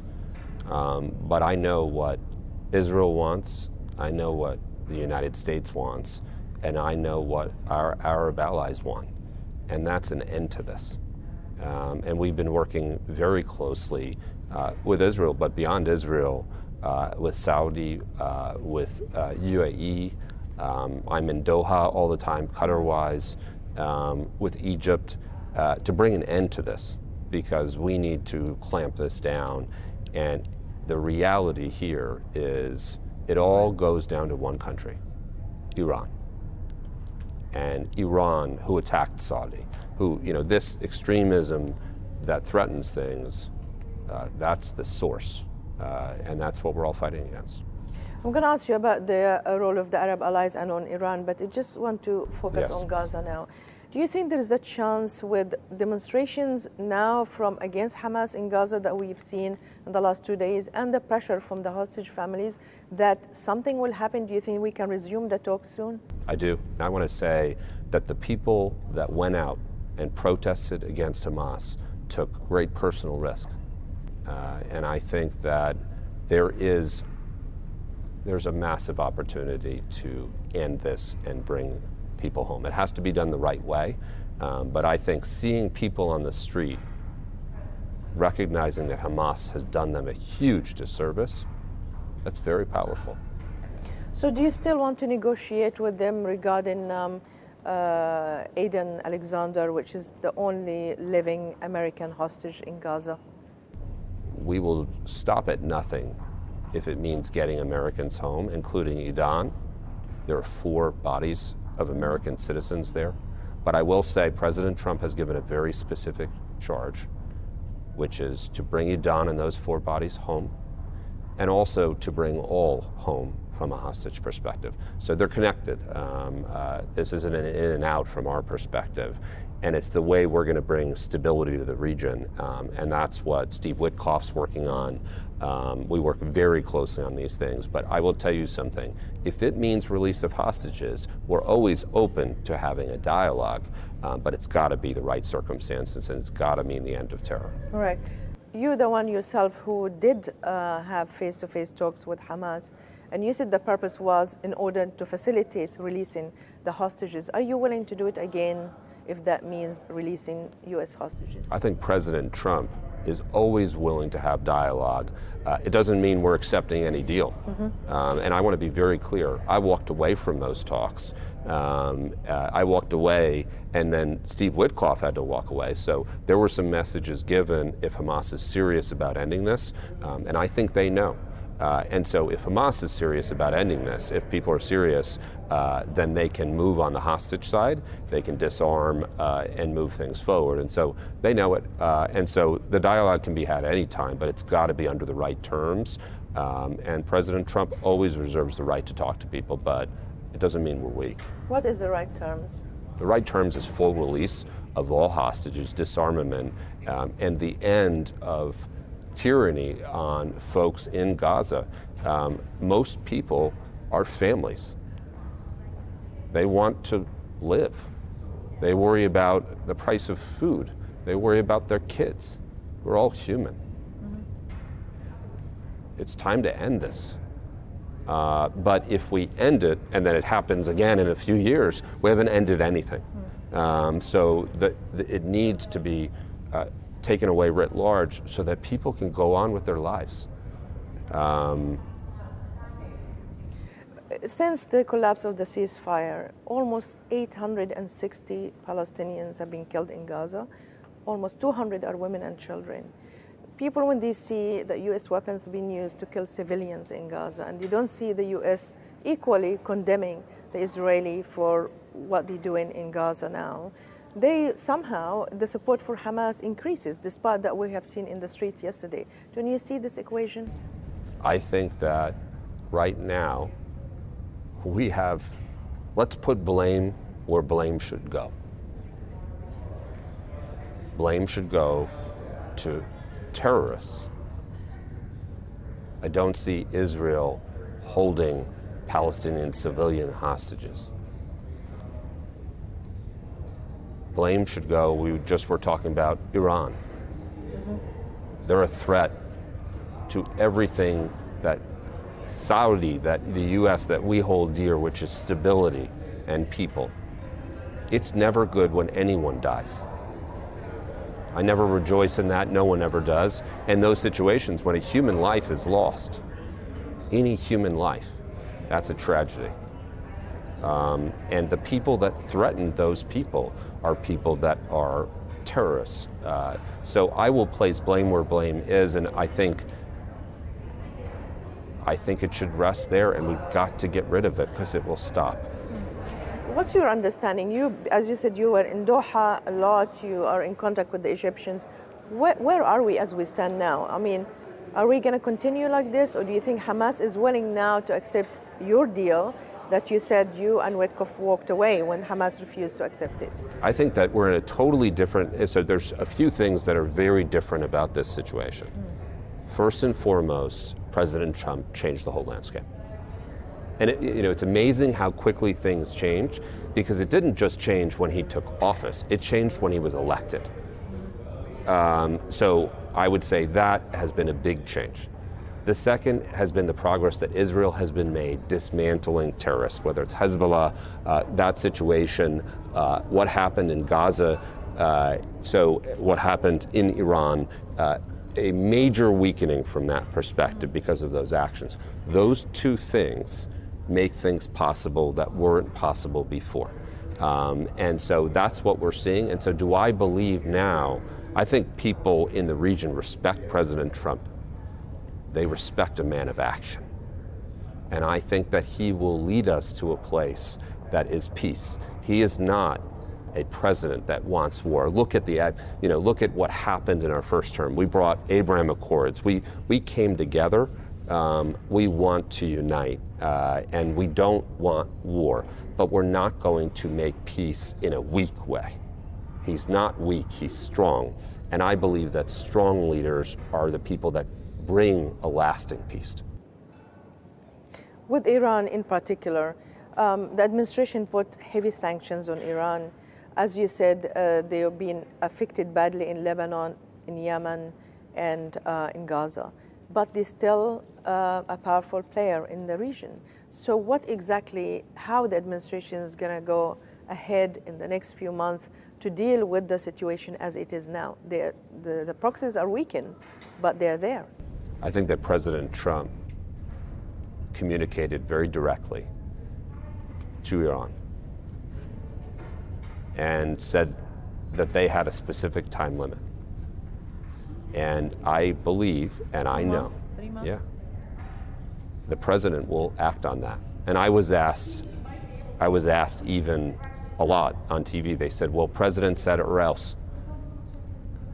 When's or else? The president always ends up delivering, and you see it now. There's more action on the Hamas side.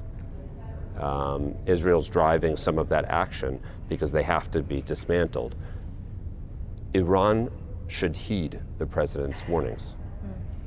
We did this in the first administration, and the president took very specific action against al-Soleimani and Kataib Hezbollah, for that matter, too.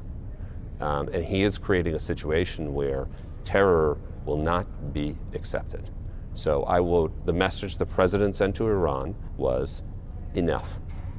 And you're going to end it, and you're going to work with us, or there's going to be real problems. And I believe the president of the United States.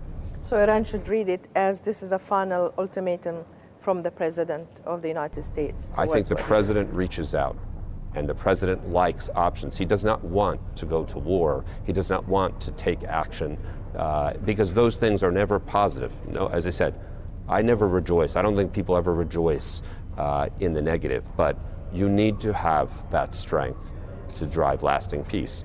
And so the president has given fair warning to Iran. It's up to them to respond. And if they don't, then the president will take action with allies, by the way, together, with our Arab allies, with the region. We have great allies. This region has supported us so much, and we're proud of our allies, and we'll do it together. I want to ask you specifically about this, and it's a point that you mentioned. So the Saudis has helped in the releasing of prisoners of war in Russia and Ukraine. You said the Qataris helped the release of U.S. soldiers in Afghanistan. Tell us about the dynamics in terms of your relationship with Arab allies to secure the release of whether it's U.S. citizens or others who've been held in different parts of the world. You know, people ask me all the time whether the Abraham Accords are durable, how I feel about it. Look at how much progress we made. I mean, look at where Secretary Rubio, where Mike Waltz, our national security advisor, where did they hold those talks? In Riyadh and Jeddah. In Saudi. Imagine that. Look at the strength of our relationship. Look at where MBS has taken Saudi and the progress that it's made. and the strength it's built, and that's because of his leadership, and having those talks there is recognition of Saudi's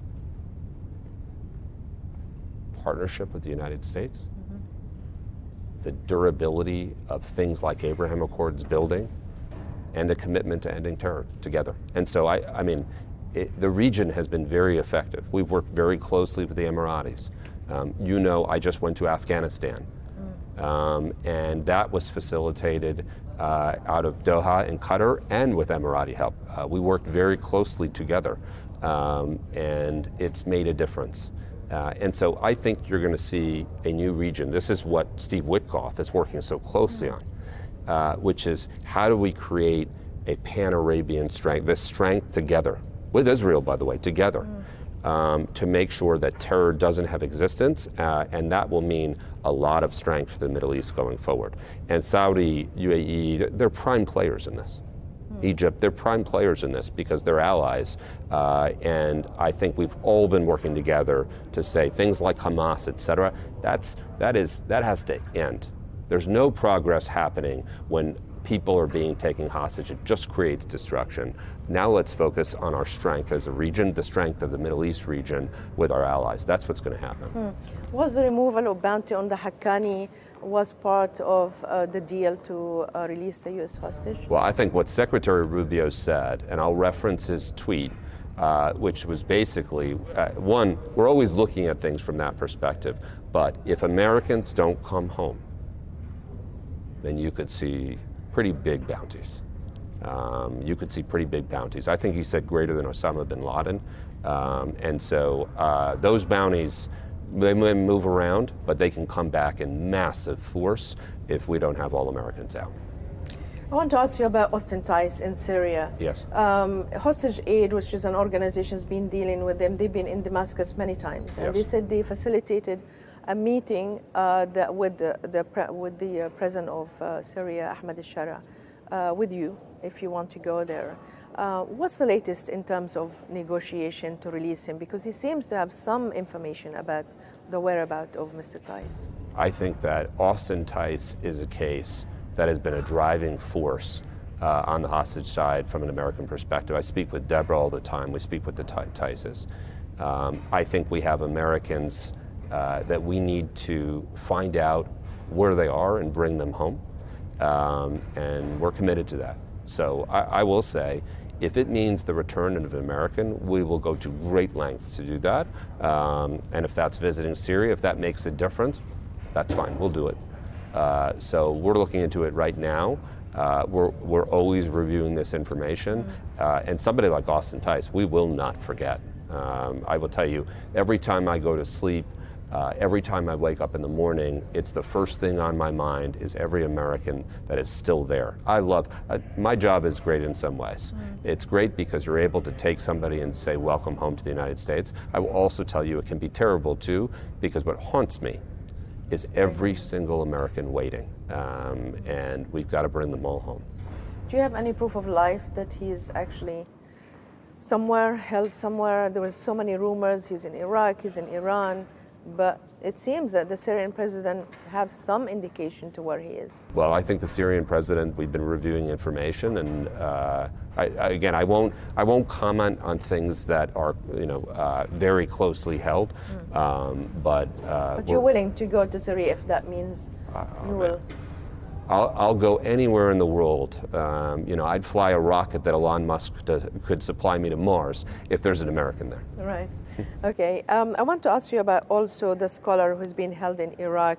And last time you talked about her with my colleague, Elizabeth Tsekov. Yes.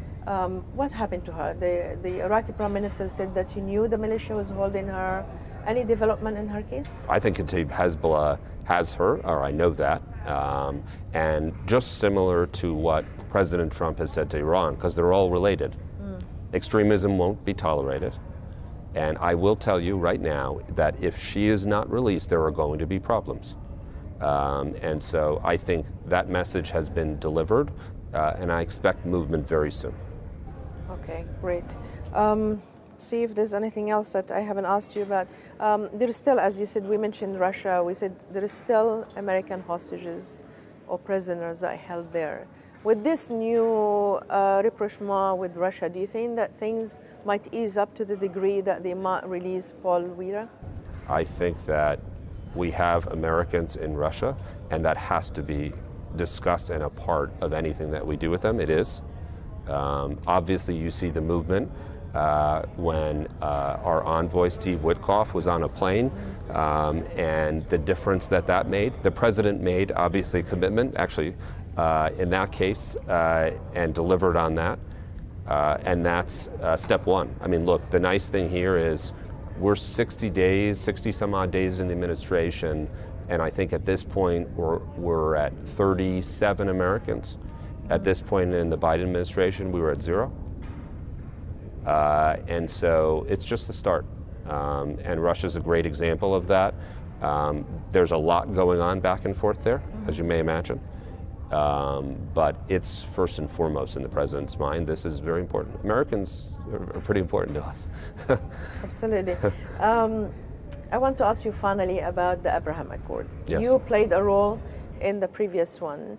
Mr. Witkoff said that he can envisage Lebanon and Syria being part of it. Do you agree with that? Do you see them being part of it? I think that if they embrace moderates, because that's what, I mean, look, this is the reality here, and we know this. Your viewers, they're not extremists. The Arab world is not made up of extremists. You have a very small percentage of folks that need to be marginalized, and that needs to be marginalized. But everybody that wants to work for strength in the region and security. So is there a probability or possibility if Syria or Lebanon want to commit to that? I think it's possible. It's always possible. It has to be a real commitment. And I think Steve Witkoff, if that's his judgment and that's the president's judgment, it will be a judgment. Nobody needs to be excluded from this, but they need to have a serious commitment to it also. And it's a commitment against extremism. That's all it is. But some say that the previous countries who joined the Abraham Accord were never at war with Israel, while the Palestinian issue is the heart of the matter. So as long as there is no solution to the Israeli-Palestinian conflict, on a just solution, whether it's two-state or whatever solution that is agreeable to the main party, which is the Palestinians, you're always going to have extremists in the region. You're always going to have people who will be against Israel as an occupier and against the United States who support Israel. How do you see that? Well, I think President Trump has made very clear that no people should live in horrible conditions. And he's been very clear that the situation in Gaza cannot continue as it does. When people don't have homes, people don't, and as I said, the president has been very committed to rebuilding. We've got to get a situation where Hamas is out. Okay, we've got to, because again, I think from the protests that we see, people in Gaza know that, and then there's a lot that's possible. Again, the president is a peacemaker, but he's a peacemaker through strength and action, and so I think folks all over should know. I know him well, that he means what he says, and that he's committed to action to do things. But a lot's possible there. I agree with you on all what you said, but the word justice is missing. So it has to be peace through strength, but also justice for all parties, especially the Palestinians. I think, listen, like I said, nobody likes, there's no situation where innocent people dying anywhere is okay. Anywhere. And there's no situation where we want people not to have the freedom to live one way or the other. And so terror needs to be removed. It needs to be strong.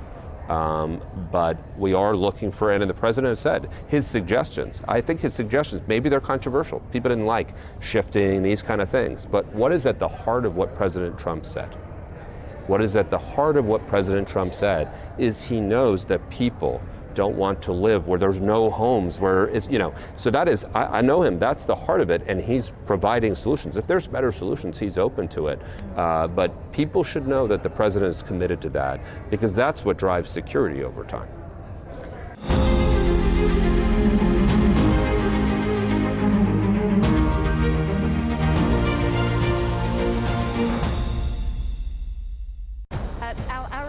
We go beyond the headlines. From the latest breaking news to in-depth coverage of global events. We're not bought or sold. Nobody owns us. The loss of life, the destruction of property. The conflicts are such a terrible thing. Context and analysis to help you see the full picture. The world is in a very dangerous place. Join us on Arabiya News, It's very impressive. where knowledge meets perspective.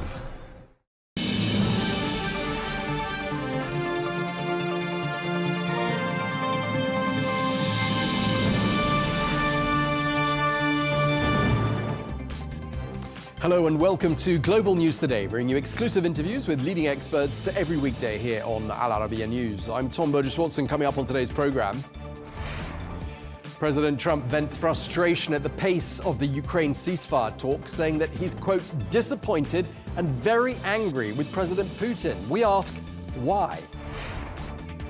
The Kremlin responds, saying that the effort to end the 3-year-long war in Ukraine is, quote, a drawn-out process, but those efforts are ongoing. And France's far-right party leader, Marine Le Pen, is found guilty of embezzling EU funds. We ask, what does this mean for her ambition to run for the presidency in 2027?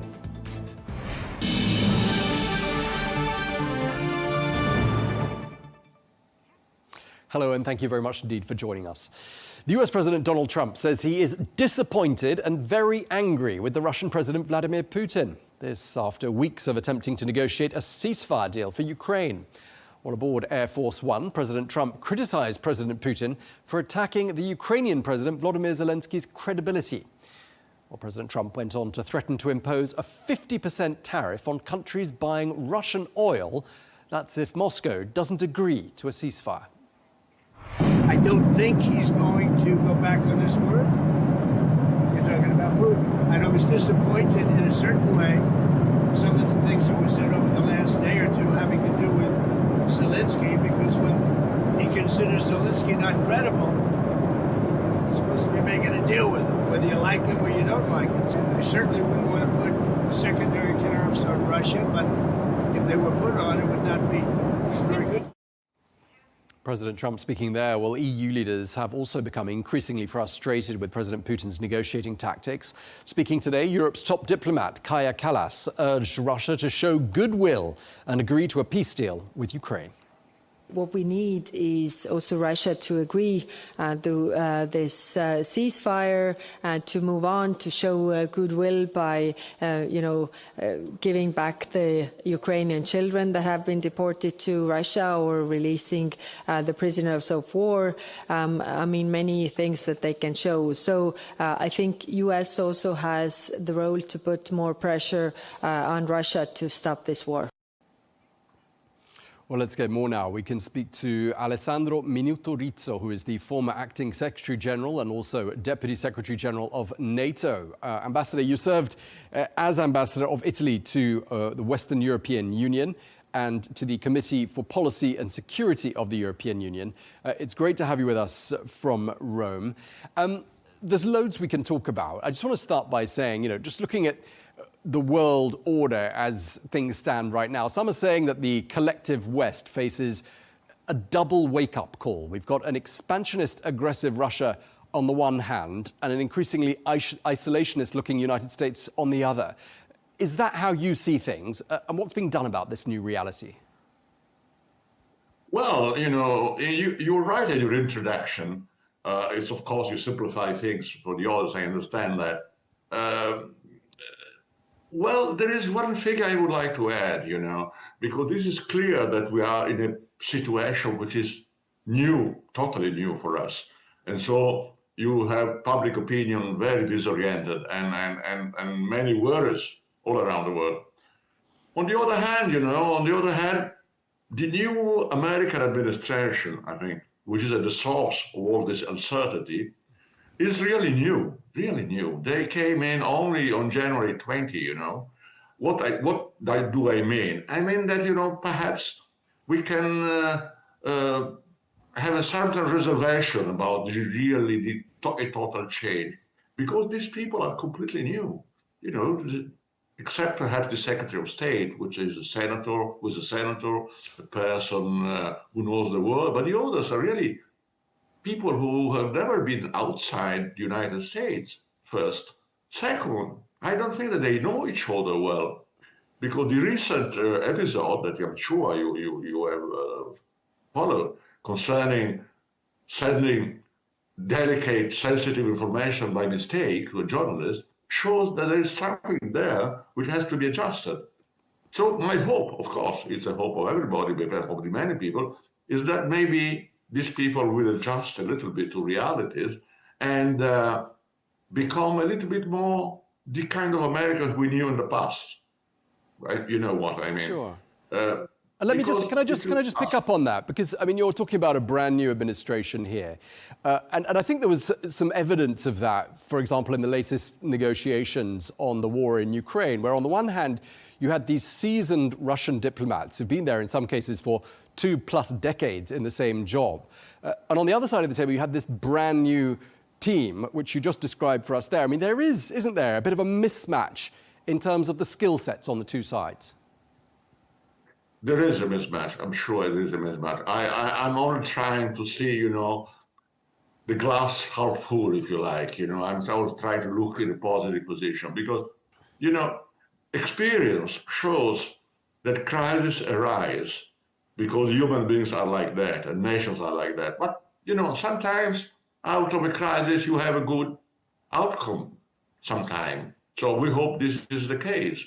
For me, as a European, the most important thing is this disconnection, apparent disconnection, recently shown between the United States of America and Europe, you know, because we thought, and we still think, in fact, even today, we hope, that we are it was called the Euro-Atlantic community only a few years ago, and then to think that now some Americans think that regulations existing in Europe are against liberty and freedom, that of course is a shock for us. So that's why I say, I hope that, you know, these people who are new perhaps adjust a little bit to reality.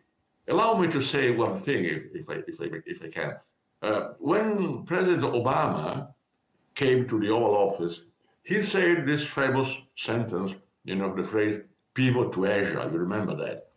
But then, of course, he changed his mind in the 8 years of his term. And in the end, he found out that the real friends and allies were the Europeans. And his last visits were to Germany, to Chancellor Merkel, to Paris, to London, to Rome. So, you know, I think that we still have a glimmer of hope that this change in America is not so abrupt as it looks. In fact, it looks at this moment. Sure. I mean, one of the things we learned from that unfortunate leaked exchange between those senior officials in America was that one or two of them regard Europe as, quote, pathetic. Others would say Europe are freeloaders, suggesting they're not doing enough, they're not pulling their weight. And yet, you know, as we're saying here, you know, Europe collectively has quite considerable experience. Lots of countries within Europe, each with seasoned diplomats and leaders. How do those leaders make themselves heard by this administration in Washington? Because clearly how they approach them and what sort of language they use when approaching them will determine whether or not they're listened to. How would you advise them to proceed? You mean difference among European countries and governments?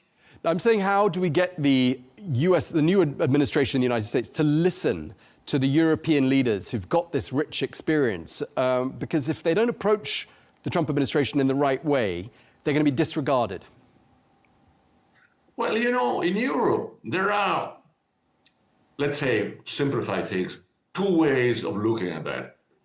The majority is thinking that we are facing a totally new America, and we have to, I I use this sentence, perhaps not the right one, to defend ourselves in the sense of, creating what is called European strategic autonomy, not against the United States, but to have Europe being autonomous in the world, in this difficult world.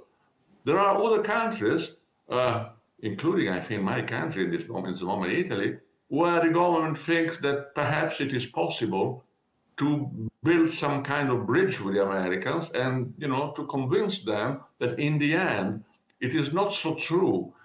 And I think this is good. It's a good idea. It's not so true that Europeans are parasites. They are taking advantage of America. Because if you look at things, and I think it's important to say this to the people who are not specialists, it is true that you have a commercial advantage, a small one for European. We export more than we import from the United States, but it's a limited thing. And if you look at the capitals, there are more European capital going to the United States than vice versa. The savings, our savings, to a large part go to Wall Street and go to America, to the stock exchange. So this is a big, huge advantage for the Americans. And if you speak about politics, when 9/11 took place, it is some time ago, but not 1 century ago, European squares were full of people supporting the United States. The Americans should remember that Article 5 of NATO, this famous Article 5 common defense, was invoked only once in history when the two towers were attacked by terrorists, in supporting the United States.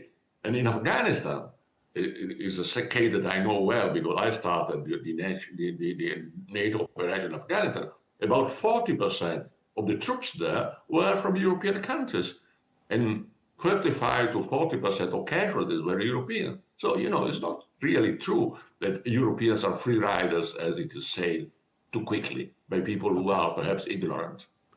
Ambassador, you raised lots of important points, and I'd like to come back to Giorgia Meloni, your Prime Minister, in a little while, because I'd love to get your insights on how she's approaching these various geopolitical challenges. But before that, we're leading with the story today that President Trump is very angry with President Putin. In fact, there was some vulgar language used to describe how he feels about President Putin at this particular moment.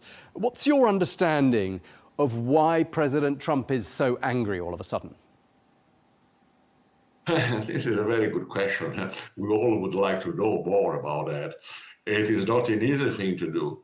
What we can get, if you are look at in a professional way of things, you see a certain sympathy of the President of the United States towards Vladimir Putin. It is not a secret. He's, saying that openly.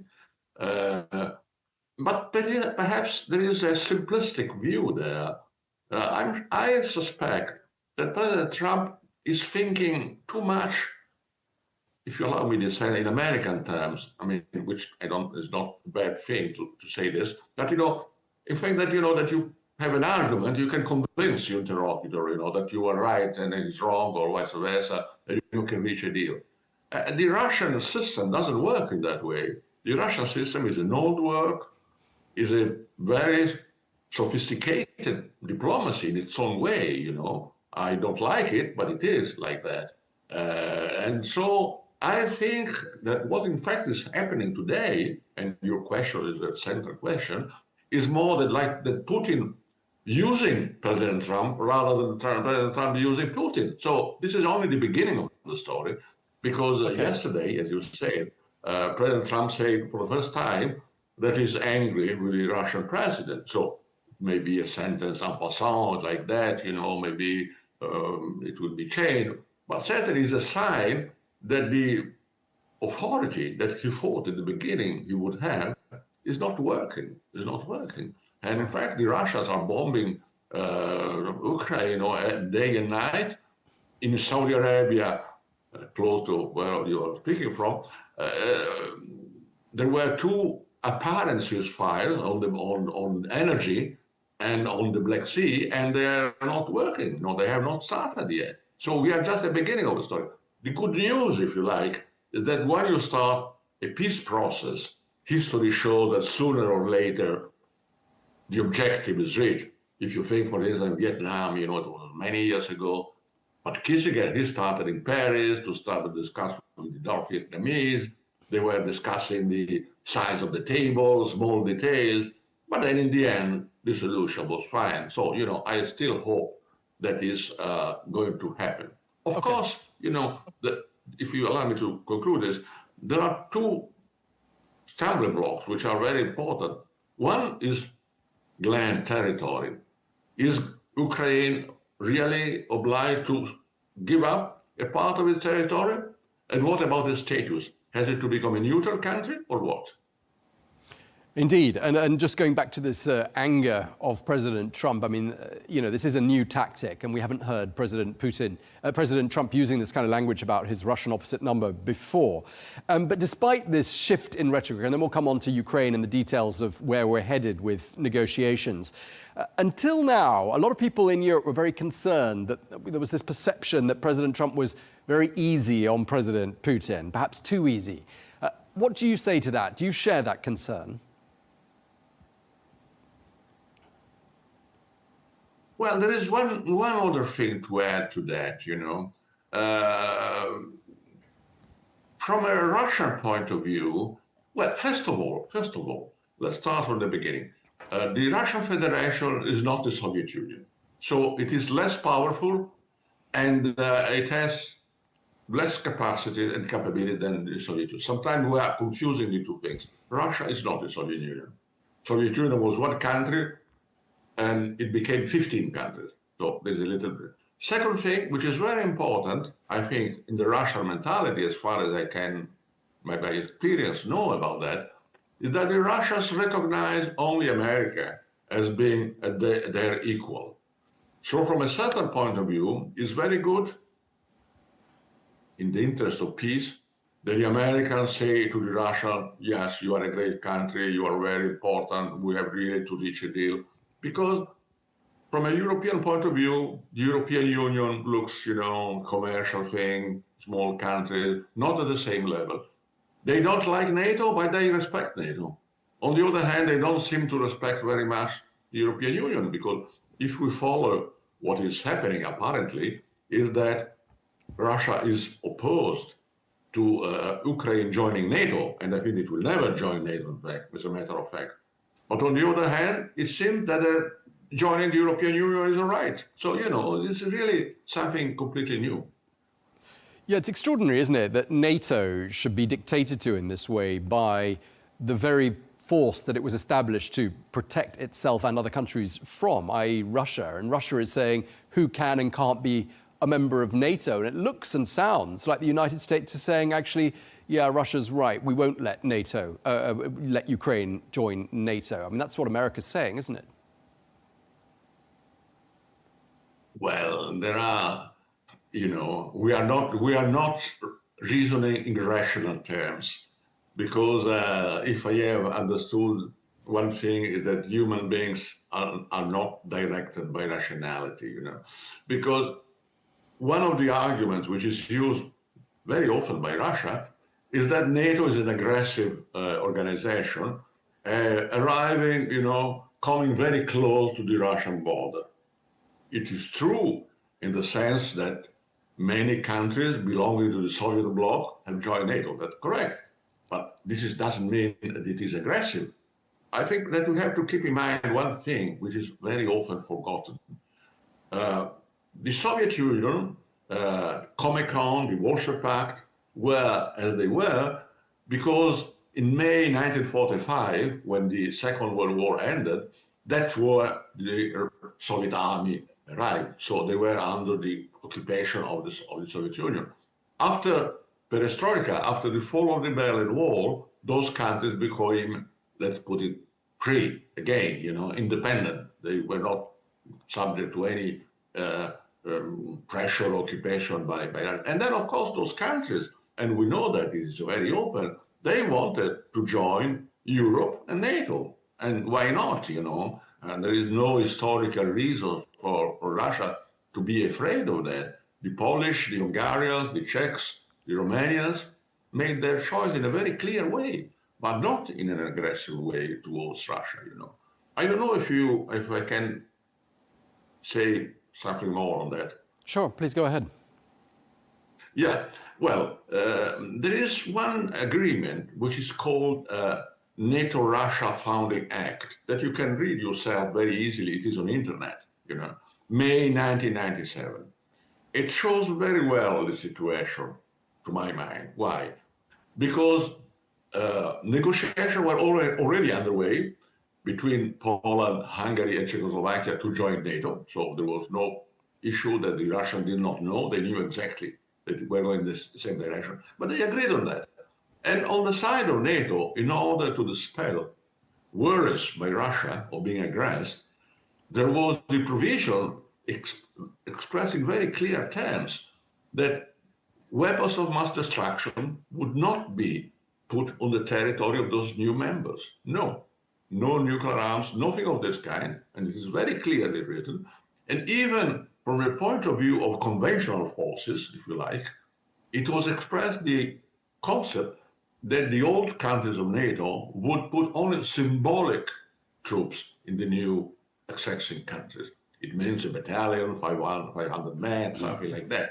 So, you know, it was not really something that the Russians could not understand, you know. And in the beginning, they accepted it. Because, you know, the Russians, they were in Bosnia after all, not really with NATO, but close to NATO, in Kosovo as well. And it's only in 2005, 2006, 2007, 2008, that President Putin decided that he had to react and to go back to a presumed imperial past of Russia. Okay, but just moving back to the present day and these efforts to engage with Russia by this brand new Trump administration, only in office for scarcely 3 months. What do you think of the US effort so far? I mean, do you think the United States is right to be trying to engage with Russia and end the war in Ukraine? Are they going about it in the right way? And how do you rate Mr. Trump's deal-broking tactics? Well, first of all, I would like to say this, that I think that President Putin decided to start the special military operation, I say aggression of Ukraine, on a wrong assumption. And this happens in international affairs. I don't want to say something special, but if you think, for instance, when Iraq was invaded, you use the word that you like, you know, by the Americans, President Bush was convinced that the Marines would be greeted with flowers, you know, and he was generally convinced of that. You know, the reality was different, as we know, but this is another story. I think, personally, that President Putin thought he was convinced, probably by some advisors and some Ukrainians of, let's say, Russian tendency, that to occupy Kiev and to change government in Kiev would be very easy, you know, that he would be there in 3 days. And he acted on the wrong assumption. And we know the reality, this tragedy, you know, going on since 3 years.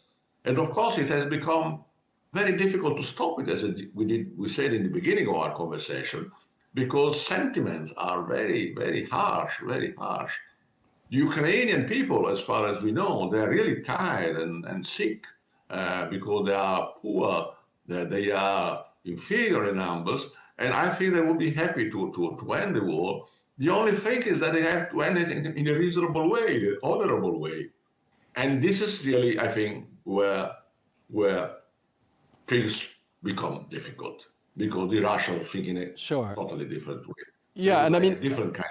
And we've got this sticking point at the moment, and one of Russia's red lines appears to be the issue of peacekeeping forces, some sort of security guarantee in Ukraine to defend the country post war agreement.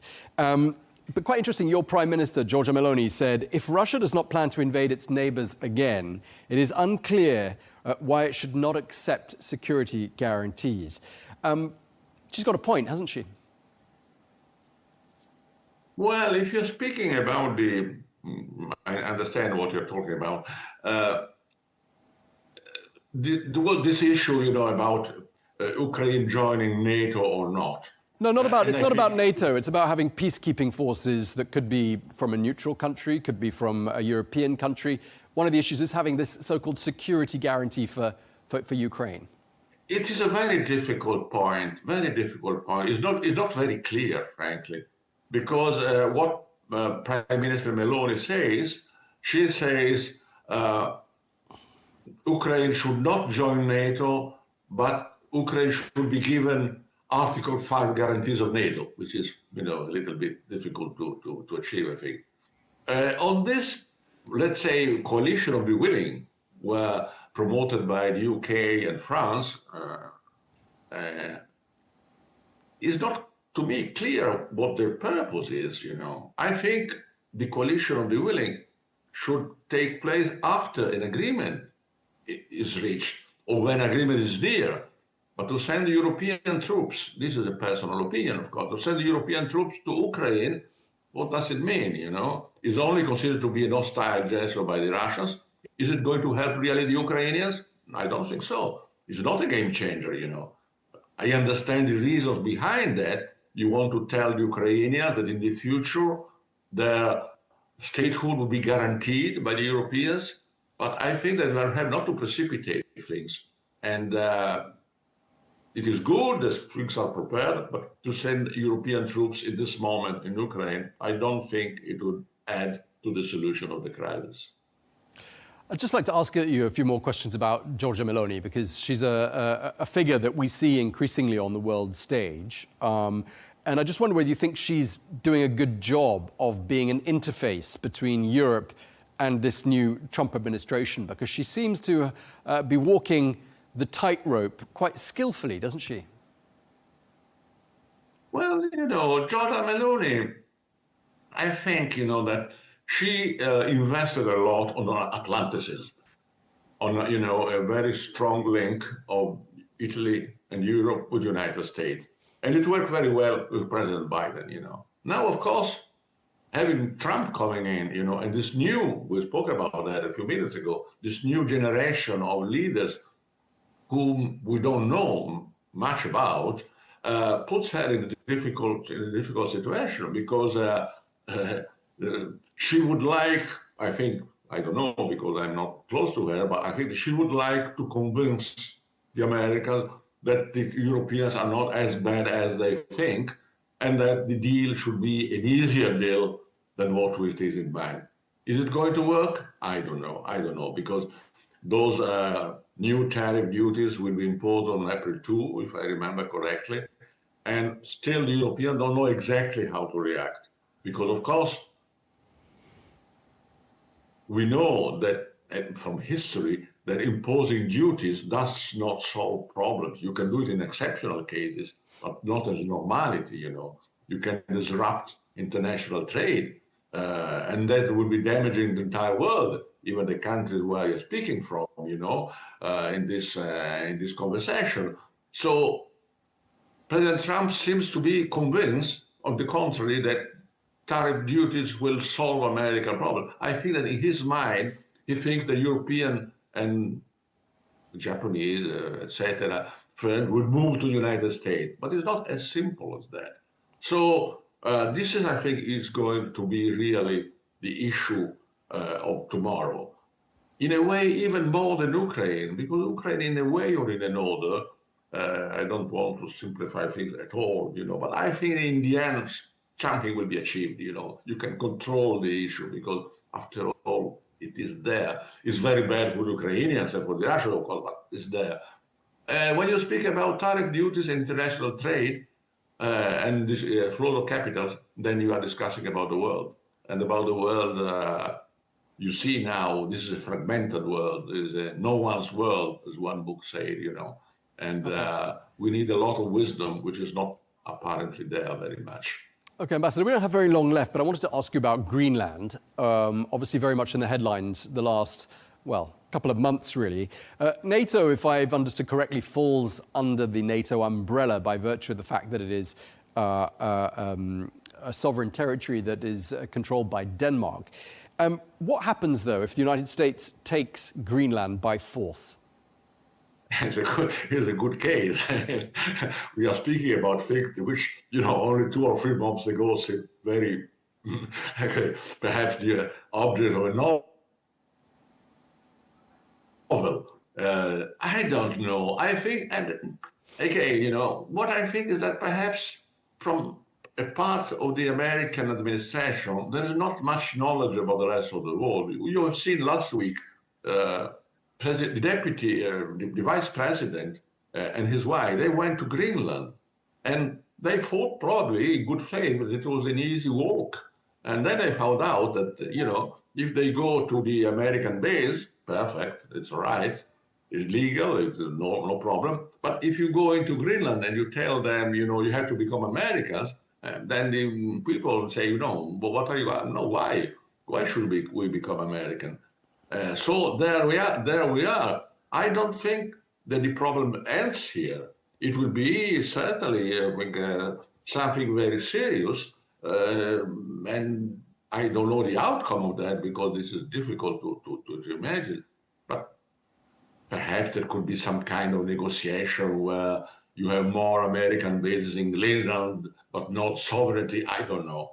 Certainly, it is a very painful issue. It was better not to raise it, I think. I'd just like to ask you, Ambassador, what sort of a message you think it would send the rest of the world were the Trump administration to seize Greenland and take it by force? And do you think Canada might be next?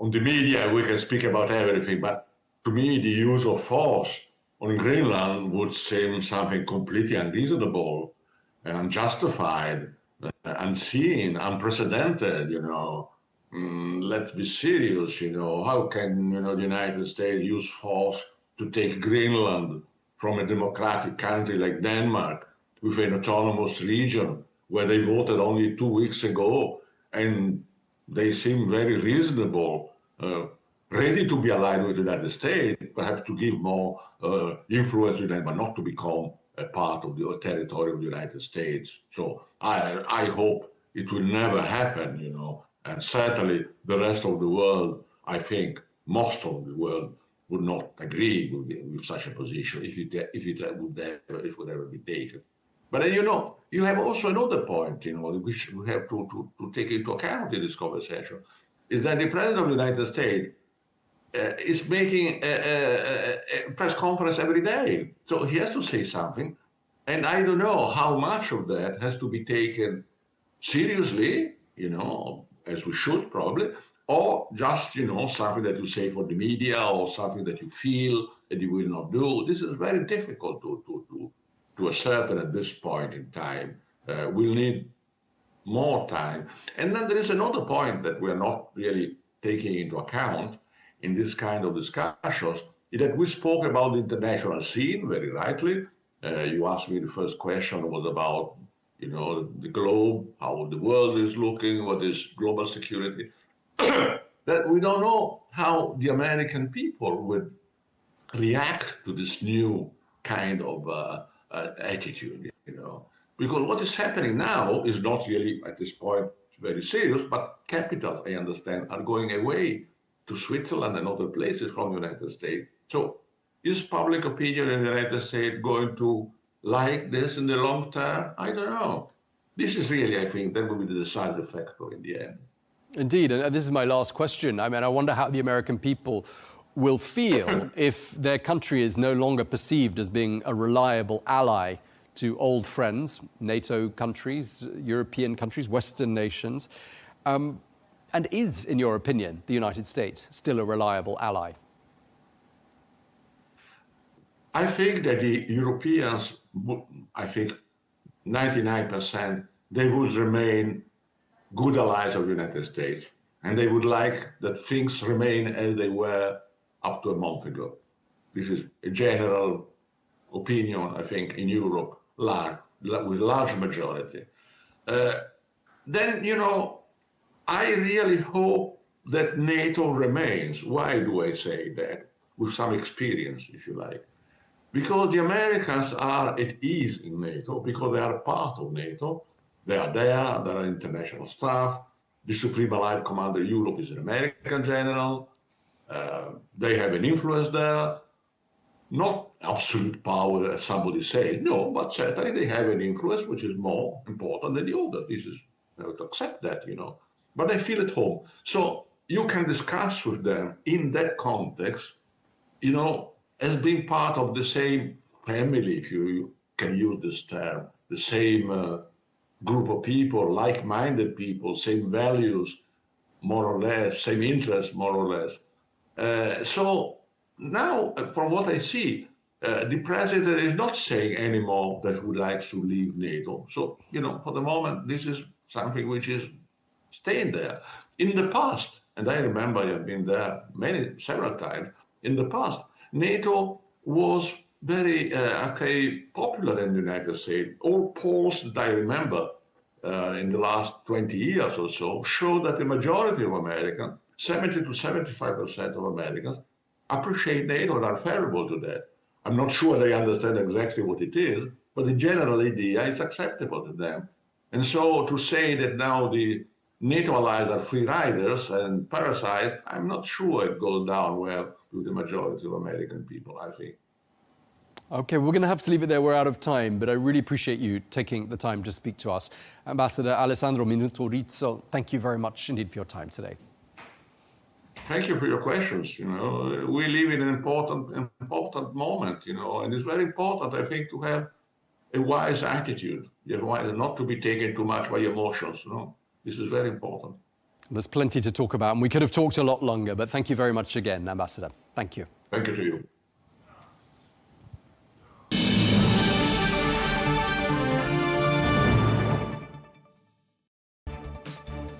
We'll be continuing to talk about the latest efforts to broker a ceasefire deal in Ukraine right after this short break.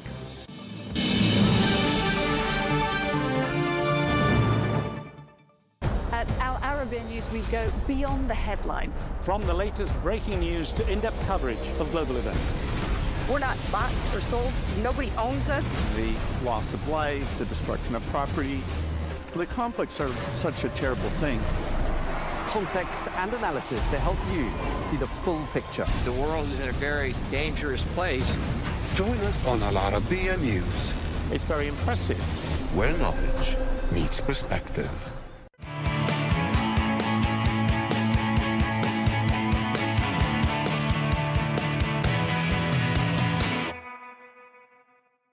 Tokyo, the world's most populous metropolitan area with 35 million people and one of the most expensive cities, Greater Tokyo. For its crowded places and high cost of living, what makes Tokyo worth the visit? The city is teeming with history, culture, and sights. One of the most popular is the Hachiko statue, a tribute to the dog loyal to his master. Hachiko, who died of a heart infection in 1935, is regarded a national celebrity and has a bronze statue of him outside Shibuya Station in his honor. A lesser-known Disneyland also lies in Tokyo. It first opened in 1983 and would see over 13 million visitors per year, making it the third most popular theme park in the world. Also find the animation studio of Studio Ghibli Inc., often referred to as the Japanese Disney. The studio's Oscar-winning feature Spirited Away is the highest-grossing film in Japanese history. Another frequently visited site is the Imperial Palace. The palace became the official imperial residence in 1869. It remains the main residence of Japanese Emperor Akihito. For historic Shinto sites, most recommended is the Meiji Shrine in Shibuya. Shinto is Japan's dominant religion. It means the worship of the deities of heaven and earth. The Meiji Shrine is the most highly regarded of all and is an immaculate example of Japan's impressive architecture. Sporting events are also popular in Japan. The Tokyo Dome is a 55,000-seater all-weather multi-purpose home of Japan's most famous team, the Tokyo Tomiyori Giants. All over the world, Japanese food is very popular. Japanese fare is favored by many because of their incredible cooking and attention to precision and preparation. The place keeps their menu simple and delicious, and is visited again and again because of its classic tonkatsu, cutlets of tender breaded pork slow-cooked to perfection. When it comes to shopping, many visit Tokyo for its haven of electronics and gadgets. For Japanese fashion, visit the hip, edgier Harajuku district. Here, you'll bump into younger individuals cosplaying or adults dressed in very clean minimalist styles.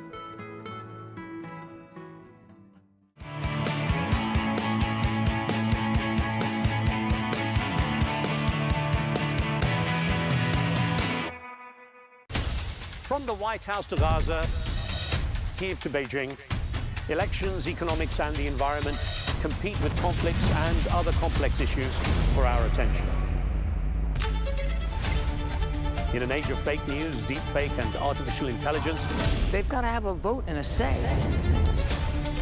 It's important to look beyond the loudest voice to understand the truth. From newsmakers to groundbreakers, My campaign is going very well. Presidents, prime ministers, princes and peacemakers, and cultural tastemakers.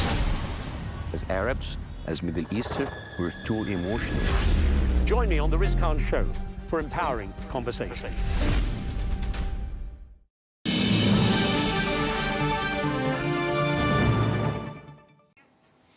Welcome back. Now, let's get a US perspective on President Donald Trump's latest comments with regards to the ceasefire process.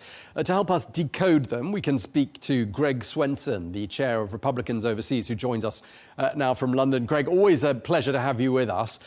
President Trump saying he's angry with President Putin. Why do you think he's so angry all of a sudden?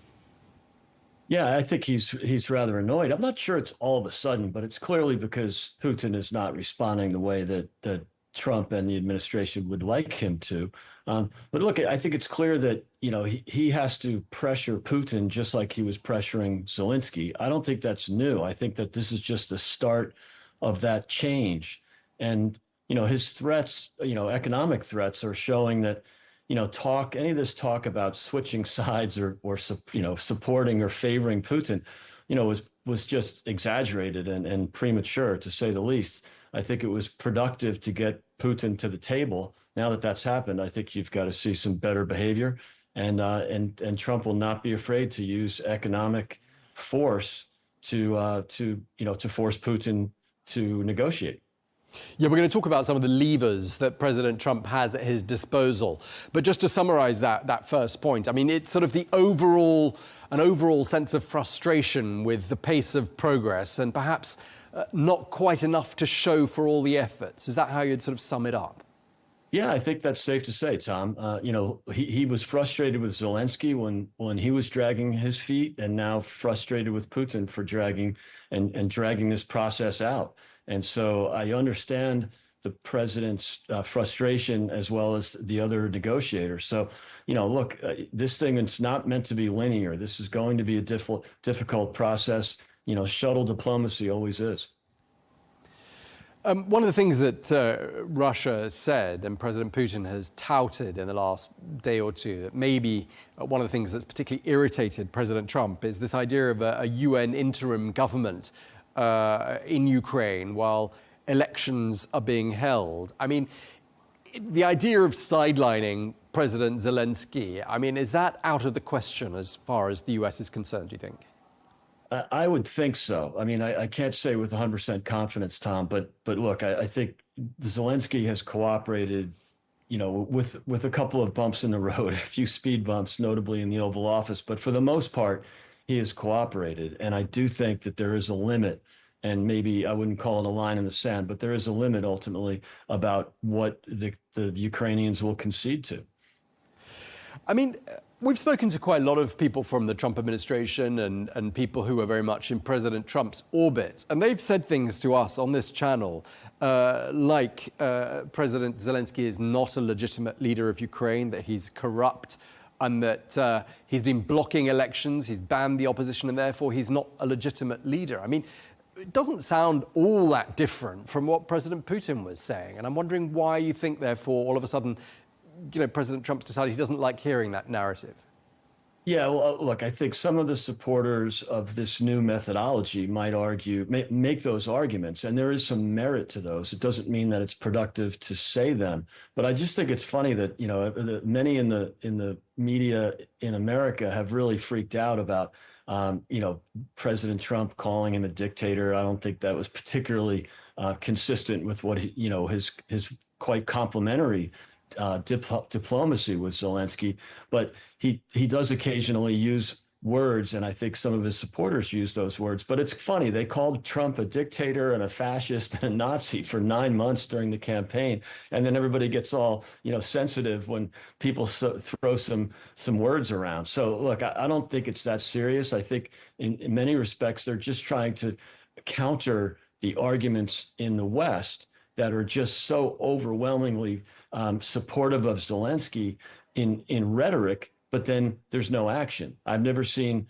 any notable support for actually working with Ukraine with boots on the ground. And so I do think there has to be some limits to that conversation. I think they were just perhaps pushing back on this euphoria about the great Zelensky running around, looking for support, and just dialing it down a little bit. So I think this is just classic negotiating, and a bit of political rhetoric isn't going to hurt anybody. Some of President Trump's anger appears to be reserved for the Ukrainian leader, nevertheless, in particular with relation to the minerals deal. President Trump seemed to be saying, don't even think about trying to renegotiate that deal. I mean, do you think the deal is a fair one? I do. I do think it's fair, because the more you have the U.S. involved, the more there's, an implied security umbrella there, even if it's not, written in stone. And I think also, the economic development or redevelopment of Ukraine is going to be really critical. It's not just what the U.S. gets out of it, it's what Ukraine gets out of it, which is management, skill, as well as capital coming into their country, which they desperately need. So I think that's a win-win. And, basically, you might say differently for oil and gas, which has a shorter cycle, but with critical minerals, that's a 10-year cycle. There'll be no actual critical minerals processed for years to come. So it's going to take patient capital, which the U.S. has. It's going to take a lot of patience, but there has to be some shared upside for both countries. And you were talking about some of the levers that President Trump has at his disposal a little earlier on. We alluded to them. And, there was this sense of alarm in Europe in particular that perhaps President Trump was, making too many concessions to the Russians and not getting any in return. I mean, at this stage, what would you say President Trump's strongest levers are with regards to getting the Russians to agree to something? Yeah, great question. It is absolutely economic or geoeconomics for the most part. I mean, if President Trump wants to put the squeeze on Putin and the Russian economy, it will be debilitating for the Russians and to Putin. And so, look, I know there were sanctions put on Russia after February of 2022. They really didn't move the needle that much. The EU purchased $22 billion of oil, gas, and coal from Russia, not in 2021, Tom, but last year, while contributing $18 billion to supporting Ukraine. They're essentially funding both sides of this stalemate. So I don't think that's sustainable. I think real sanctions on Russia, like an embargo kind of regime, the same that was put on Iran back in Trump's first term, which really debilitated Iran. Now, I know that's apples and oranges, but still, Russia is really dependent on Europe for shipping oil, gas, and coal. They're dependent on the market for oil. And if that was actually constrained, this would be much more meaningful than anything that was done in the first term. Well, obviously, President Putin will be hoping he can use the relationship he has with President Trump to avoid that situation. Yeah. And President Trump is hoping he can use his relationship with President Putin to bring about some sort of a ceasefire deal and a conclusion to this 3-year-long war in Ukraine. But I mean, what is the nature of their relationship? I mean, do you think it would be an exaggeration to describe them as being friends? Yeah, I think that would be a bit of an exaggeration. I mean, Trump prides himself on having relationships with his adversaries. Keep your friends close and your enemies closer. But remember, in his first term, he was the first American president to call out Putin for killing his own people in 1999 with the fake bombings in Moscow that helped him win the election. So, a series of American presidents, the CIA, as well as the White House, Clinton, Bush, Obama, all knew about Putin and what he had done. And Trump wasn't afraid to call him out. He sent Javelin missiles to Ukraine. He put sanctions on Nord Stream 2. He's not afraid to use military support and economic sanctions against his adversaries. And he did it clearly with Putin in the first term. So, that's all sitting there waiting to be done again. And I think that proves that, all this talk about Trump, favoring Putin, it was just greatly exaggerated if you look at what he did in his first term. Just before we crossed you, we were speaking to the former Deputy Secretary General of NATO, Alessandro Minuto Rizzo, who was, I believe, in that position in the early 2000s. He seemed to be suggesting that, on the one side of the negotiating table, you've got these seasoned Russian diplomats who in some cases have been there for 2+ decades in those same positions, and you've got this brand new administration on the other side of the table, with the exception of perhaps Marco Rubio, who hasn't really done very much outside the United States on sort of the international stage. Do you agree that there is a bit of a mismatch in terms of levels of experience and skill sets? Yeah, I think there's a mismatch there for sure. And I would bet on the American team 100 times over the Russians. I mean, just because they're old, probably dating back to the Soviet days doesn't make them better. Look, this administration, everyone's really unified. You saw that even in the leaked signal messages from last week. Everyone's on the same page. They have debates, they talk, but I would put a lot of faith in Marco Rubio and the rest of the team. And remember that, that even though the Russian diplomats might have been around for a while, the country's isolated. They should not be feared. They should be marginalized. If anything, we can do that economically for sure. And I think the one other point that people overlook, Tom, is that 18 months ago, the chairman of the Joint Chiefs of Staff in the United States, Mark Milley, who was not exactly a Trump supporter or fan, he went to Biden and said, this is the time to settle this thing. This is a stalemate. The Ukrainians were very brave to fend off the invasion of Kyiv. Good for them, great for them. But it's time to settle this because it's a stalemate and Ukraine cannot win. His counterpart in Ukraine said the same thing to his president, to Zelensky. Both Zelensky and Biden ignored the advice. In fact, Zelensky fired his chief military leader, and Milley was just ignored. So, this is time to end this stalemate. I think that's what President Trump is trying to do. And just to wrap up, Greg, and sort of to go back to where we started, I mean, do you think there is a sort of general realization in the Trump administration that this is indeed a highly complex situation, and perhaps it was wishful thinking / naive to think it could be resolved quickly, let alone over the telephone in a quick conversation? Yeah, no, I think wishful thinking for sure, but I think that's okay. They went in with a very optimistic attitude, just bringing a different angle, a different flavor to the stalemate and trying to end it. I think there's, a lot of merit in attempts, even if they fail, because, more body bags, I don't think anybody wants that. So, this is a moment where I think, he'll lead with economic threats. The winner of economic rivalry ultimately is the winner of strategic rivalry. And I think that's really important to keep in mind. The U.S. will do the right thing here. And at some point soon, I hope we see at least a ceasefire, or a real ceasefire, as well as a settlement long term. Okay, Greg Swenson, Chair of Republicans Overseas. Thank you very much indeed for taking the time to speak to us. Thanks, Tom. From London.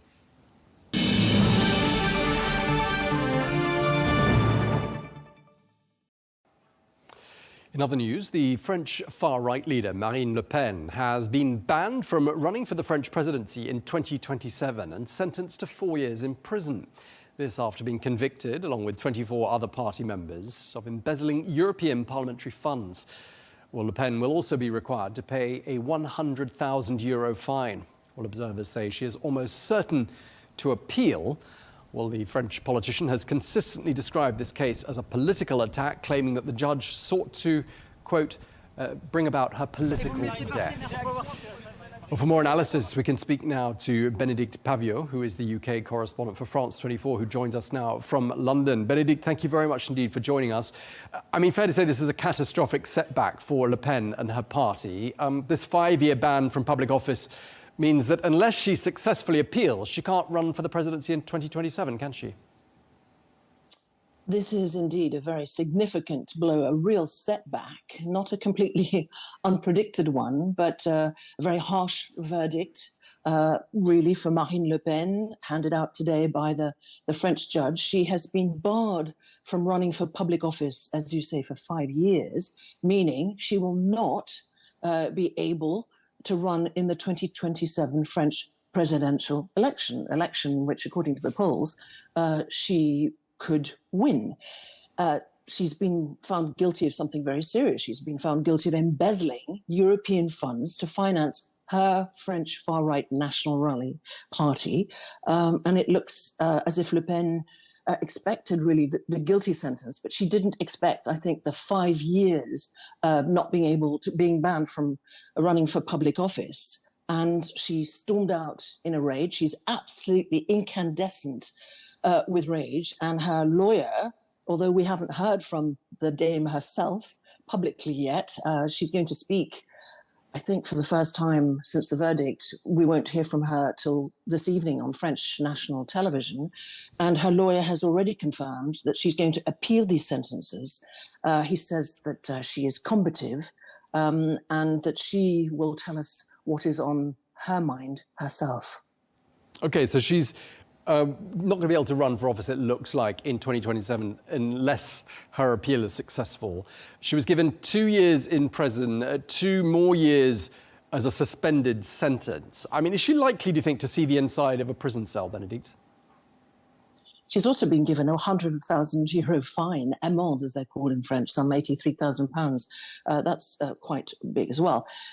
Well, she has to wear this electronic tag, and a French journalist colleague apparently was told by her some time ago that if, in the unlikely, she thought, event that she would be condemned to this, that she would not be wearing an electronic tag, and that she would be prepared to say, well, OK, let's see if you dare to take me to prison. So we'll see if that is indeed still her thinking today. This is, the judgment's just been handed out, and I think nobody thought it would be, well, not nobody, but she clearly didn't think it would be this harsh. She is now busy in a crisis meeting with the president of the party, Jordan Bardella, which we can come on to talk about, strategizing, clearly preparing what she's going to say tonight. This is a very tough person who comes from a very political family. Indeed, her father, Jean-Marie Le Pen, was the founder of what was the Front National, the predecessor to this National Rally party. And I think we'll get an initial flavor and idea of her strategy tonight when she does speak at 8 p.m. Paris time on French national television. I'm sure she'll have a lot to say. Maybe when things are a little bit calmer, she may be even more detailed about what she's thinking. But is she prepared to try and, go all the way to prison? We don't know what the reaction of people with petitions or her partisans will be. We will see. This is just the beginning of the consequences. But she could really shake up now because of this French politics. She could decide that her party in parliament, for example, tries to join the Left Party in a confidence vote in this François Bayrou government. So I think we're in for some significant days ahead on the political scene. Yeah, I mean, it's been a really turbulent sort of 12 months for French politics, hasn't it? And this is just the latest setback for the system, the latest test for the system, I should say. I mean, 2027 was going to be Le Pen's fourth and final attempt at winning the French presidency.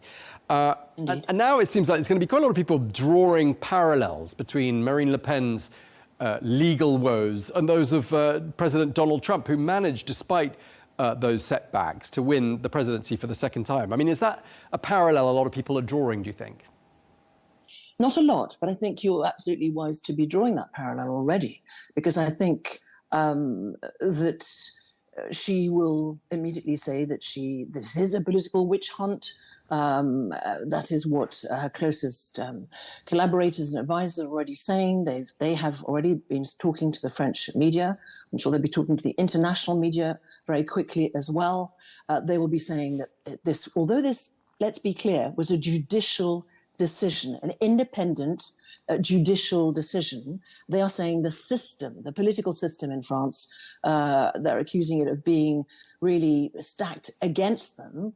And of course, as I was alluding to the polls, she is, nobody's ever guaranteed of winning, but that she looked like being the really front contender for the 2027 presidential election. Let's remember that President Macron is in his second mandate. He can't be a candidate again.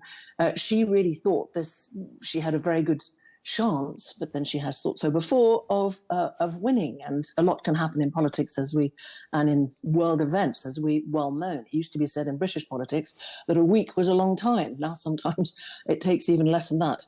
But the fact is that the National Rally will have to be strategizing as right now for a plan B. And that plan B is very much with its current president, a certain Jordan Bardella, who's only 29 years old, about to turn 30.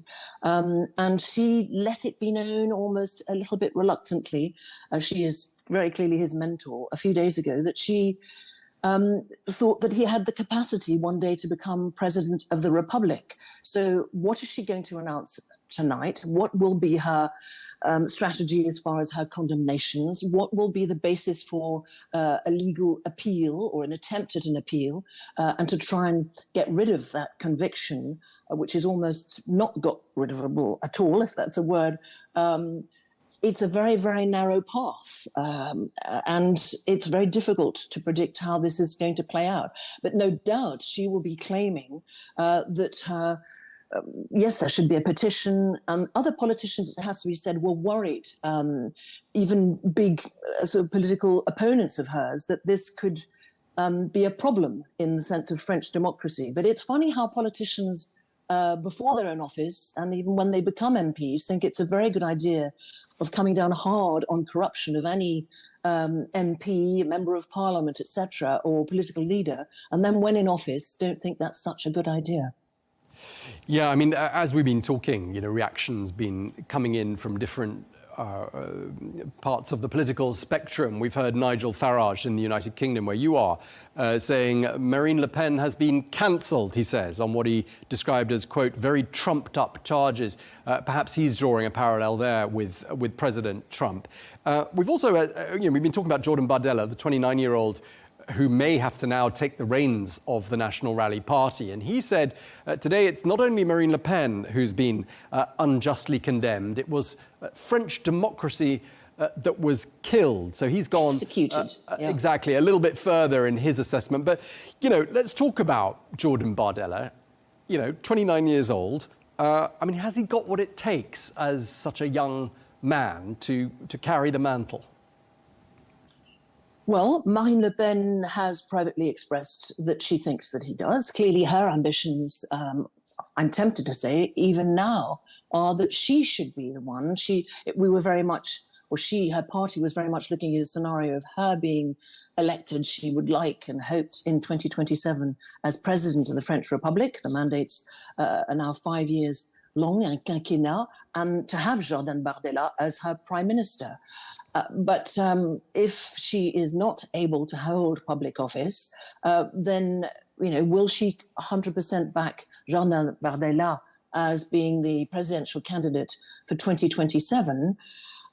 a lot can happen in the next weeks and months. What of a possible very narrow chance of an appeal of her somehow managing just a few months before to actually stand as to be that presidential candidate? Let's remember that there are 2 rounds in French presidential elections.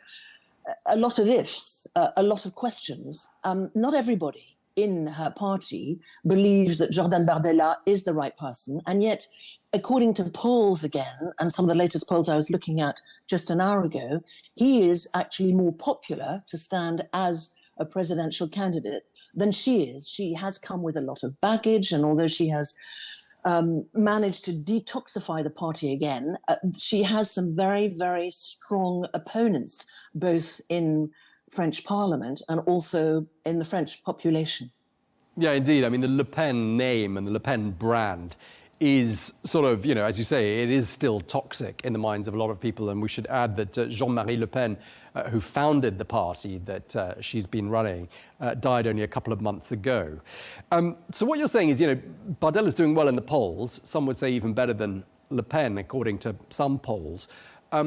I know there isn't another presidential election until 2027, but were there to be a presidential election tomorrow, I mean, would he, you know, would his party and would the National Rally win it, do you think?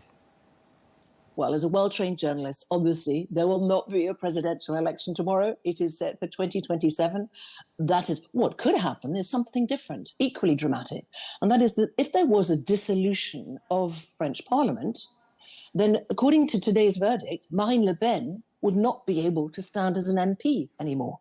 So there are some really very grave, serious consequences for this party and for this embezzlement of EU funds. Obviously, the EU Parliament is very satisfied, as is the state prosecutor, that these verdicts have been handed out. She's not alone, having been singled out.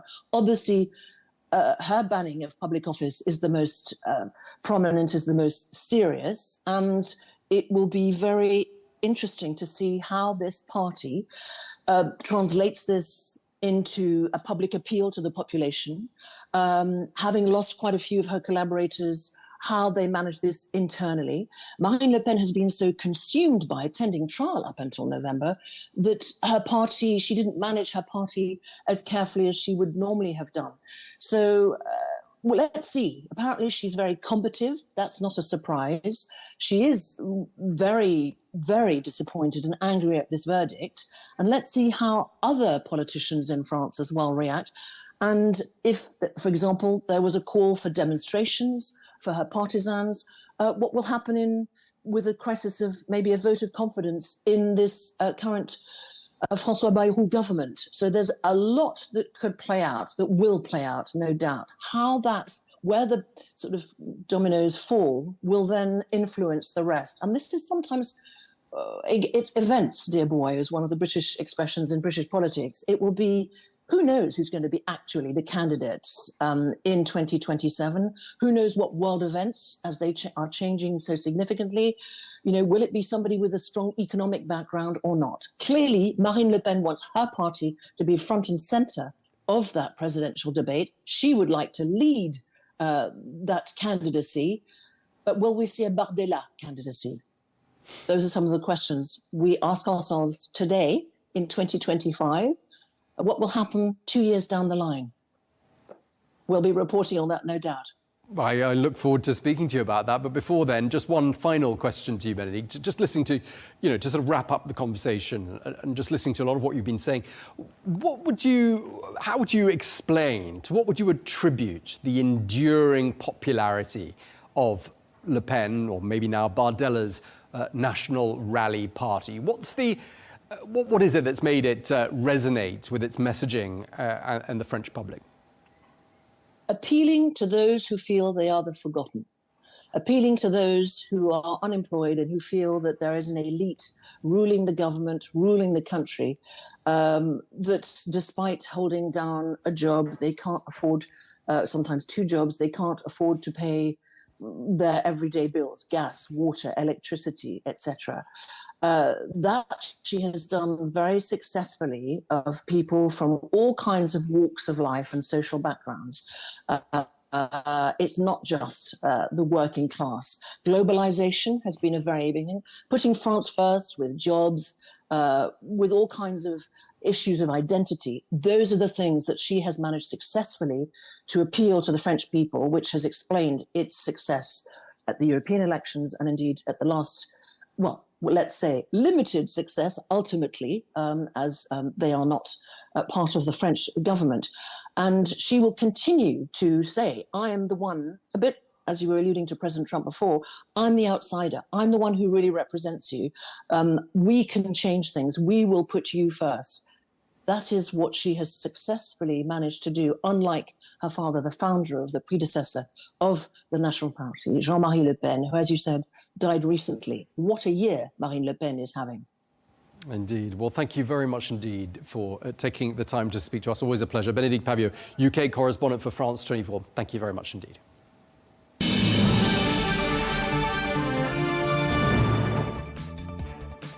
Well, that is all we have time for on Global News today. Thank you very much indeed for watching. Be sure to join us again tomorrow for more exclusive interviews. Until then, bye-bye.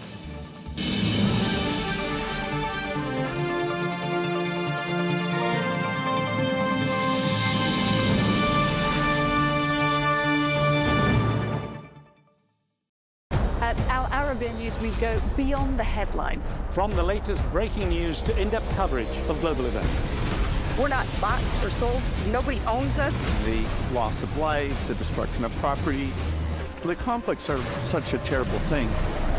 Context and analysis to help you see the full picture. The world is in a very dangerous place. Join us on Al Arabiya News, It's very impressive. where knowledge meets perspective.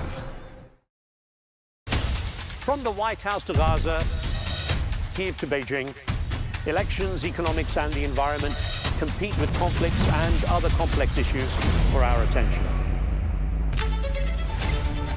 In an age of fake news, deepfake and artificial intelligence, They've got to have a vote and a say.